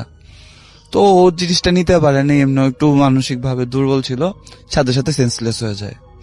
তারপরে আমি বলি তারপরে কি মনে পড়ে? তারপর আমার কিছু মনে নাই। পরে ওর ফ্যামিলি থেকে যে ওরে বলছিল যে 3 দিন পরে ওর সেন্সটা আসে। তারপরে সেন্স আসার পরে খালি দেখতেছিল ডানে ভাবে মানুষ, কিন্তু ওর কথা বলতে পারতেছিল না, চাইতেছিল বাট ওর কথা আটকে গেছিল। তারপরে আবার ওর মাঝখানে 3-4 দিন কিছু মনে নেই। তো আবার যখন একটু সেন্স আসে, দেখে ওরে 3 রাস্তার মোড়ে ওই দুধ টুধ কি দিয়ে জানি ভাইয়া, যেটা ইউজুয়াল রিচুয়াল, ওইভাবে ওরা গোসল করানো হইতেছে, গা ধোয়া হইতেছে। পরে যখন ও ফ্যামিলিরা জিজ্ঞেস করে ইন ডিটেইলসে কি হয়েছিল আর ওর কিছু এক্সপিরিয়েন্স ছিল একসাথে বলিয়ে, তো ওর ফ্যামিলি থেকে বলে যে তোমার 3-4 দিন 5 দিন কোনো সেন্সই ছিল না, কথা বলতে পারো না, খালি খাইছো আর ঘুমাইছো। আর ওর মা ওরা বলে যে বাসা যখন হুজুর আসছিল, কারণ ওর অবস্থা নর্মাল ছিলই না, একদমই না, তো হুজুর এসে যখন এক্সারসাইজম করে, ইন ডিটেইলসটা ওরা বলেনি, যতটুকু বলছে যে যখন ঝাড়ার পরে জিনিসটা একটা টাইমে এসে যে রাজি হয় যে না ও ছেড়া যাবে, আর এটার হিসাবে 2টা খাসি পাঠা বলি দেওয়া হয়। কিন্তু হুজুর ওই মেয়ের মারে বলে, ফ্রেন্ড আনিকার মারে বলে যে আপনার মেয়েরে যেটা ধরছে এটা খুব খারাপ জিনিস ধরছে, আর আজকে যে ঝাইরা দিলাম এটা গেছে কিন্তু প্রপারলি যায় নাই, আজকে রাতটা আপনাদের জন্য সব থেকে কঠিন রাত, এই জিনিসটা আজকে রাতে আবার আসতে পারে। তো আপনারা যদি আপনার মেয়ের ভালো চান, আজকে মেইনলি মারে বলে যে ওরা আজকে আপনার বুকের থেকে আর আলাদা করবেন না, যদি আলাদা করেন তাইলে ওরা আর আনা যাইব না, সম্ভবই না, কেউ পারবো না। তো ওরা ভয় পায়, আর পুরান ঢাকা মানুষ যেহেতু, আমরা এগুলো স্টাফ একটু বিলিভ করি বেশি, তো 14 গোষ্ঠীর খালা খালু যা আছে সবাই রে আনে ওই ফ্ল্যাটের মধ্যে। তো 8টা 7টা 8টা 9টা পর্যন্ত 9:30 পর্যন্ত সব নর্মাল ছিল। তো 10টা বাজে আমাদের বাসায় গেস্ট আসলে যেমন আমরা নক দেই, কলিং বেল না থাকলে অমনি গেটে নক দেয় 2টা 3টা। তো ওরা কেউ ঘর থেকে বাইরে না বুঝছে। তারপর সেকেন্ড নকটা আসে ওই যে জানলায় দেখছিল, ওই জানলায় খুব জেন্টলি নক 2টা 3টা টিক টিক। তারপরে যখন দেখে কেউ কোনো রেসপন্স করতেছে না, বাট বাসার ওদিকে সবাই যত রিলেটিভ গেস্ট ছিল সবাই দেখতেছে, সবাই একটু একটু ভয় পাইতেছে। তারপর আবার গেটে মানে 5 আঙ্গুল দিয়ে জোরে জোরে ধাপ ধাপ ধাপ ধাপ বাড়ি মারলে যেরকম হয়, গেট বাইরেতেছে, গেট কেউ খুলে না, কেউ রেসপন্সও করতেছে না, জানলা বাইরেতেছে। এবার যখন দেখে কাজ হইতেছে না, এরকম আস্তে আস্তে অত্যাচার গুলা মানসিক অত্যাচার গুলা বাড়তে থাকে। মনে করেন দৌড়ায় কেউ যদি এসে গেটের মধ্যে লাথি মারে ধিম ধাম, তারপরে লোহার রড স্ট্যান্ড দিয়ে যদি কেউ গেটের মধ্যে বাড়ি মারে, জানলায় বাড়ি মারে, কিরকম আওয়াজ হবে? 5 হাত দিয়ে যদি গেটে বাড়ি মারে জোর আওয়াজ হয়, 5 হাত দিয়ে যদি 5 আঙ্গুলের ধাপার ধাপ জানালায় কেউ বাড়ি মারে, এরকম 5-7 জন মনে হইতেছে জানলা বাইরে হইতেছে, গেট বাইরে হইতেছে। তারপরে কুকুর যদি রাতের বেলা আমাদের সামনে এসে চিল্লায় আমাদের ভয় লাগে। আর এখানে 7-8টা কুকুর আওয়াজ শুনতেছে, কুকুর চিল্লাইতেছে, বিড়াল কান্না করতেছে। খুব অফার্ড একটা সিচুয়েশন। আমি হয়তো বইলা বুঝাতে পারতেছি না, কারণ যে ফেস করে ওরা বুঝতে পারে, আর এটা সেটা কেউ স্পেসিফিক্যালি বলতে পারবে না। যাই হোক, এরকম চলতে থাকে 3টা 2:30-3টা পর্যন্ত। তারপর জিনিসটা আস্তে আস্তে কমতে যায়। কিন্তু তারপরে আমার ফ্রেন্ডের গোসল করে তারপরে এই জিনিসটা যায়, কিন্তু আমার ফ্রেন্ড এখনো প্রপারলি কিওরড হইতে পারে নাই। কারণ এরপরে ওর বিয়ে হয় শ্বশুর বাড়িতে যায়, যাওয়ার পরে ওই সমস্যাটার পিছিয়ে থেকে যায়। ওর হাজবেন্ডের সাথে কিছু হয়নি, একদিন ছোট কথা কাটাকাটিতে হাজবেন্ড এমন একটা ধাক্কা মারে যেটা ওর পক্ষে সম্ভব না, ওর শরীরে যে শক্তি, ধাক্কা মেরে বাসা থেকে চলে যায় নদীর ওই পার কেরানীগঞ্জে, যে জায়গা ও ঠিক মতো ছিল না, কেরানীগঞ্জে ওর এখানে একটা জায়গা আছে, স্পেসিফিক্যালি নামটা মনে পড়তেছে না ভাইয়া, ওইখানে সবাই ময়লা ফেলে, ওইটার সামনে যায় দেখে সবাই ওরা পায়। তারপরে ওর হাজবেন্ড আত্মীয় স্বজনের রিকল করার পরে নিয়ে আসে। আর এখন ওর কি স্পেসিফিক কিছু কালার লাল হলুদ পরা নিষেধ, বাট ওভারঅল ও এখন একটু স্টেবল আছে। এই ছিল আমার স্টোরি। আসল ভাইয়া, thank you so much, thank you. আসসালামু আলাইকুম রাসেল ভাই এবং সবাইকে সালাম জানাচ্ছি। আসসালামু আলাইকুম। আমি মলদ্বীপ থেকে বলছি, আমার নাম রনি, এবং আমি আজকে যে ঘটনাটা শেয়ার করতে যাচ্ছি সেটা অ্যাকচুয়ালি আমার সাথে ঘটা এবং একজন সিকিউরিটির সাথে ঘটা। আমি মলদ্বীপসে একটা প্রাইভেট কোম্পানিতে জব করি, আইটিতে। তো আজকে বিগত অনেক বছরই থাকা হচ্ছে মলদ্বীপসে। তো আমার লাইফের 3rd টাইম একটা ঘটনা ঘটছে যেটা আমি আজকে শেয়ার করতে যাচ্ছি। তো আমি মলদ্বীপসে যে কোম্পানিতে কাজ করি আইটির, সাধারণত আমার কোম্পানিটা বেসিক্যালি বেশিরভাগ সময়ই এখানকার যে রিসোর্ট গুলো আছে সেই রিসোর্টের প্রজেক্ট গুলো নেয় বড় হওয়াতে। তো নর্মালি আমরা যে নেটওয়ার্ক সাইটের যে কাজগুলো করি, সাধারণত দিনের বেলা অনেক গরম, প্রচন্ড গরম হওয়াতে 32, 33 এরকম তাপমাত্রা হওয়াতে, যেমন বিশেষ করে রাতে বিকেল থেকে আমাদের কাজটা শুরু হয়, বিকেল থেকে দেখা গেছে রাত্র 2টা 3টা কখনো 4টা পর্যন্ত বেজে যায়। তো গত 10 দিন আগের ঘটনা এটা। আমি কাজ করতেছি, তো ওখানে আপনার আমি যে রিসোর্টটা কাজ করতেছি সেই রিসোর্টটার নাম আমি বলছি না, কারণ ওটা খুব পরিচিত একটা বিষয়, সেটা অনেকেই চেনে বা জানে এই গ্রুপটা। তো মূলত যে ঘটনা সেটা হলো আমি রাত আনুমানিক 12:30 পৌনে 1টার দিকে ওখানকার যে প্লেসটা, ওটার নাম বলা হয় আপনার মহাল, ওরা ওটাকে মহাল নামে পরিচিত। তো ওখানে সবকিছু অ্যান্টিক জিনিস দেওয়া থাকে, অলমোস্ট আছে ওইখানে অনেক অ্যান্টিক জিনিস আছে, অনেক পুরাতন জিনিস আছে, যেগুলো সাধারণত মোটামুটি 200-300 বছর আগের জিনিসও আছে এখানে, ওরা কালেক্ট করছে এগুলা। তো ওখানে যে বিষয়টা সেটা হলো একটা আয়না নিয়ে। আমি ওইখানে ওয়াইফাই লাগানো ছিল, সেটা আমি রিমুভ করে অন্য জায়গাতে লাগানোর জন্য রাতে গিয়েছি, আমার বস আমাকে ওখানে পাঠিয়েছে। তো যাওয়ার পরে নর্মালি আমি ওয়াইফাই যে এপিটা সেটা আমি রিমুভ করে অন্য জায়গায় ওটাকে আবার পুনরায় লাগালাম। তো লাগানোর পরে আমি সেটা হলো ম্যাক্সিমাম গ্রাউন্ড থেকে ওপর পর্যন্ত ম্যাক্সিমাম লাইক দ্যাট 15 ফিট, 15 ফিটের মতো হবে। তো লাগানোর পর আমি ওপর থেকে নিচের দিকে তাকালাম, আমার মনে হচ্ছিল যে সেখানে কেউ বসে আছে। তো বসে থাকার ক্ষেত্রে রাতের বেলা এত রাতে সিকিউরিটি ছাড়া কাউরে অ্যাকচুয়ালি অ্যালাউ না, শুধুমাত্র আমরাই পারমিশন নিয়েছি রাতে কাজ করার জন্য, বাট ওখানে কারোরই থাকার কথা না। যাই হোক, তো আমি উপর থেকে দেখলাম কি যেন বসে আছে।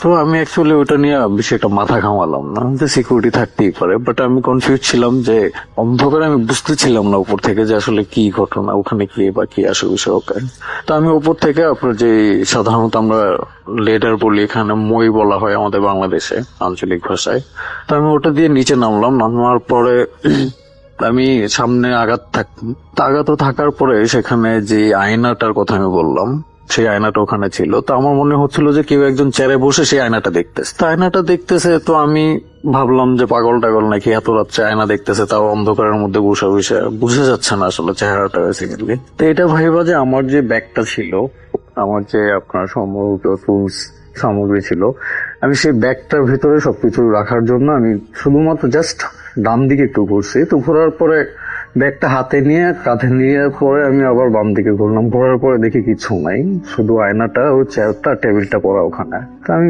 তেমন একটা মানে কনফিউজ হলাম আসলে ঘটনাটা কি। তো সর্বোপরি আমি সামনে যাওয়ার পরে যেটা আমার সাথে ঘটলো, আমি সামনে যাওয়ার পরে মনে হচ্ছে যে আয়নার ভিতর থেকে কেউ একজন আমাকে বলতেছে, তুই এখানে কি করতেছস। এটা শোনার পরে মানে আমি খুব শক, আমি প্রচন্ড পরিমাণে ভয় পেলাম। ভয় পাওয়ার পরে আমি ডানে বামে কোনো কিছু না ভেবেই আমি পিছন দিকে হাঁটা শুরু করলাম আয়নার দিকে তাকিয়ে।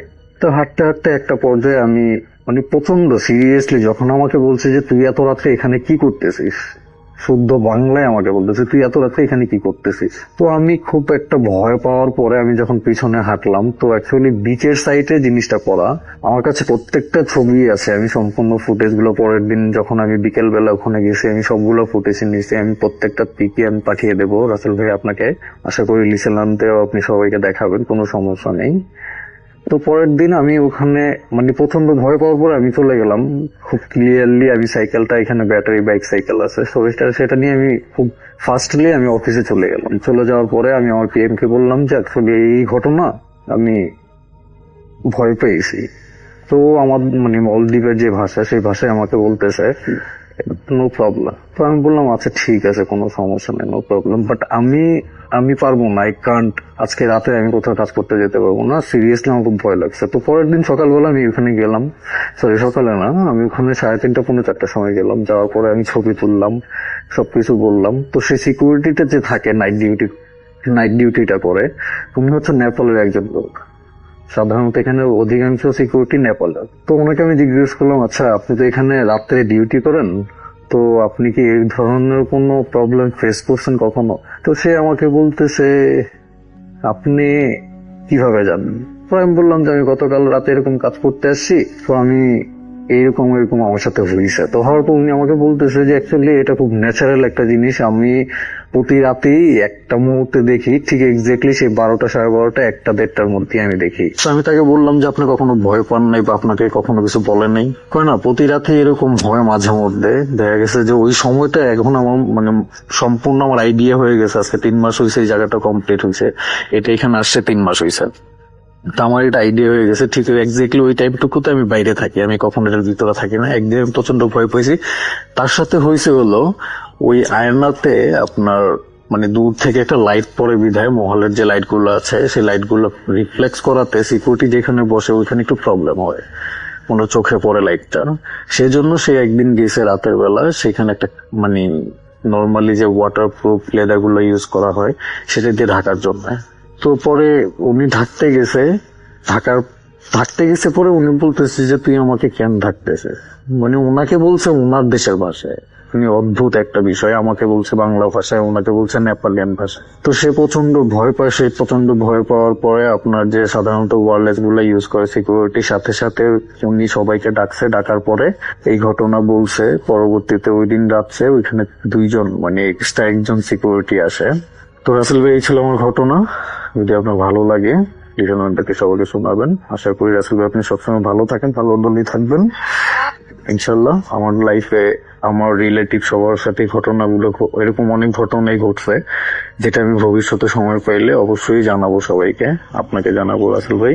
আসসালামু আলাইকুম প্রিয় লিসেনার, আমি যেই ঘটনাটি বলবো সেই ঘটনাটি হলো একটা গ্রামের স্কুলকে নিয়ে। গ্রামের শেষ মাথায় সেই পুরনো স্কুল ঘরের 3 তলার কোণের রুমটা সবসময় তালাবদ্ধ থাকতো। বলা হতো ওটা জিনের আছর পাওয়া রুম।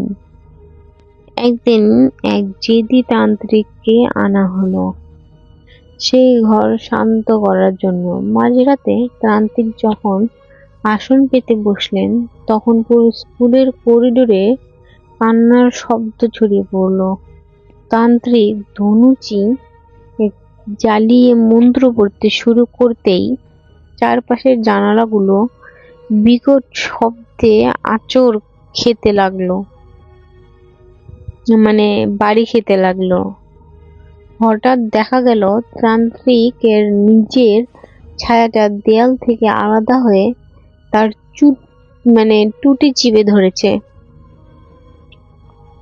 তান্ত্রিকের চোখ দুটো উল্টে গিয়ে সাদা হয়ে গেল এবং তিনি নিজের নখ দিয়ে নিজের গাল চিরতে লাগলেন।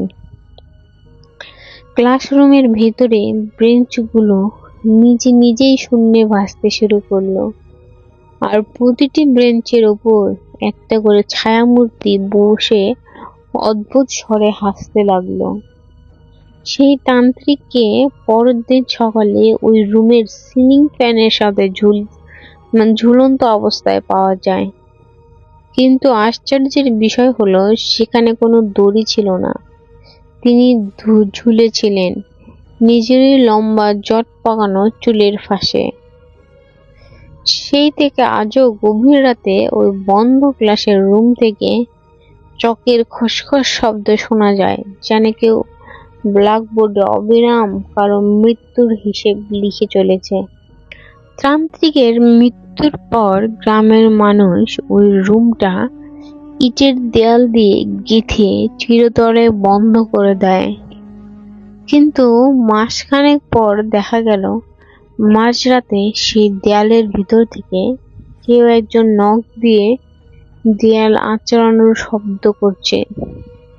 গ্রামের সাহসী 2 যুবক টর্চ নিয়ে যখন স্কুলের বারান্দায় দাঁড়ালো, তারা দেখলো বন্ধ দেয়ালের গর্ত দিয়ে আগুনের মতো লাল 2টো চোখ তাদের দিকে তাকিয়ে আছে। হঠাৎ তাদের কানে ভেসে এলো সেই মৃত তান্ত্রিকের কণ্ঠস্বর। সে রাহাতের নাম ধরে ডাকছে, যে ছেলেটা প্রথম ক্লাসে আক্রান্ত হয়েছিল। পরের দিন সকালে দেখা গেল রাহাত তার নিজের ঘরের বিছানাতে নেই।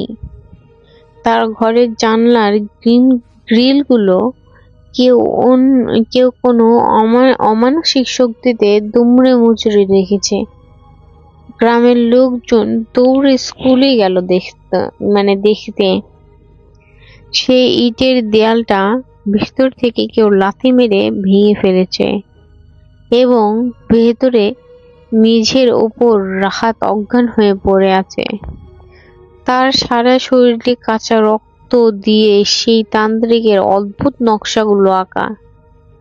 মাওলানা সাহেব যখন রাহাতের গায়ে দম করতে গেলেন, তখন রাহাতের মুখ দিয়ে একটা জিনের বিকট চিৎকার বের হলো, ওকে নিয়ে আমাদের জগৎ শুরু, এবার আমরা সবাই আসছি।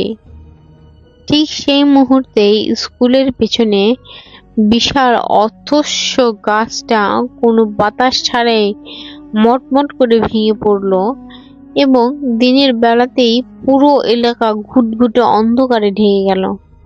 আজও ওই গ্রামের কেউ অমাবস্যার রাতে স্কুলের সীমানায় পা রাখার সাহস পায় না, কারণ বলা হয় ওই ক্লাসরুমে এখন আর একটা জিন নয়, বরং তান্ত্রিকের নেতৃত্বে জিনের একটা আস্ত কাফেলা বাস করছে।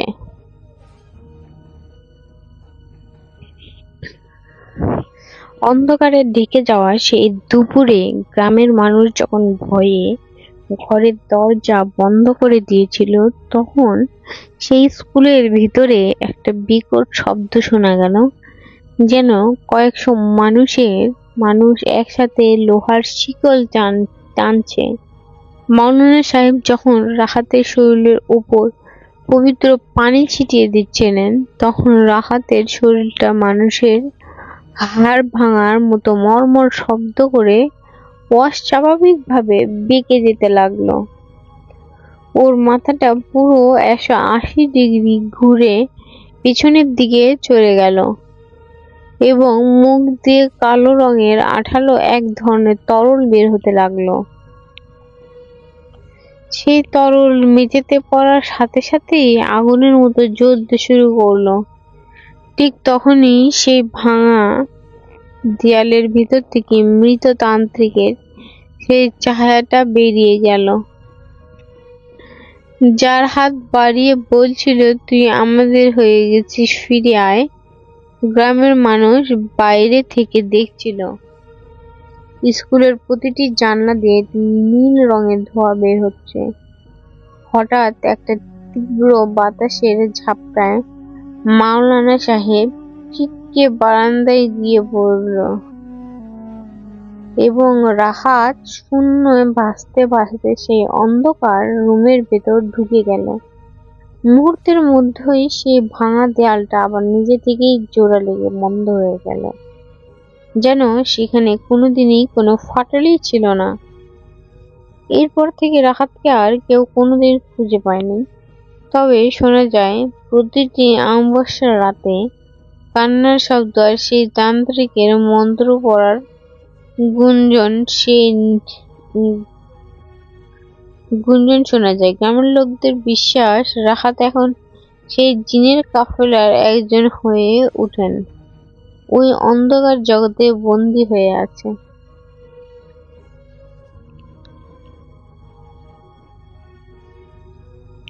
এখন যে নতুন ঘটনাটি বলবো, সেই ঘটনাটি শহরের উপকণ্ঠে একটা পুরনো শ্মশান ছিল, যার পাশেই ছিল এক তান্ত্রিকের ডেরা।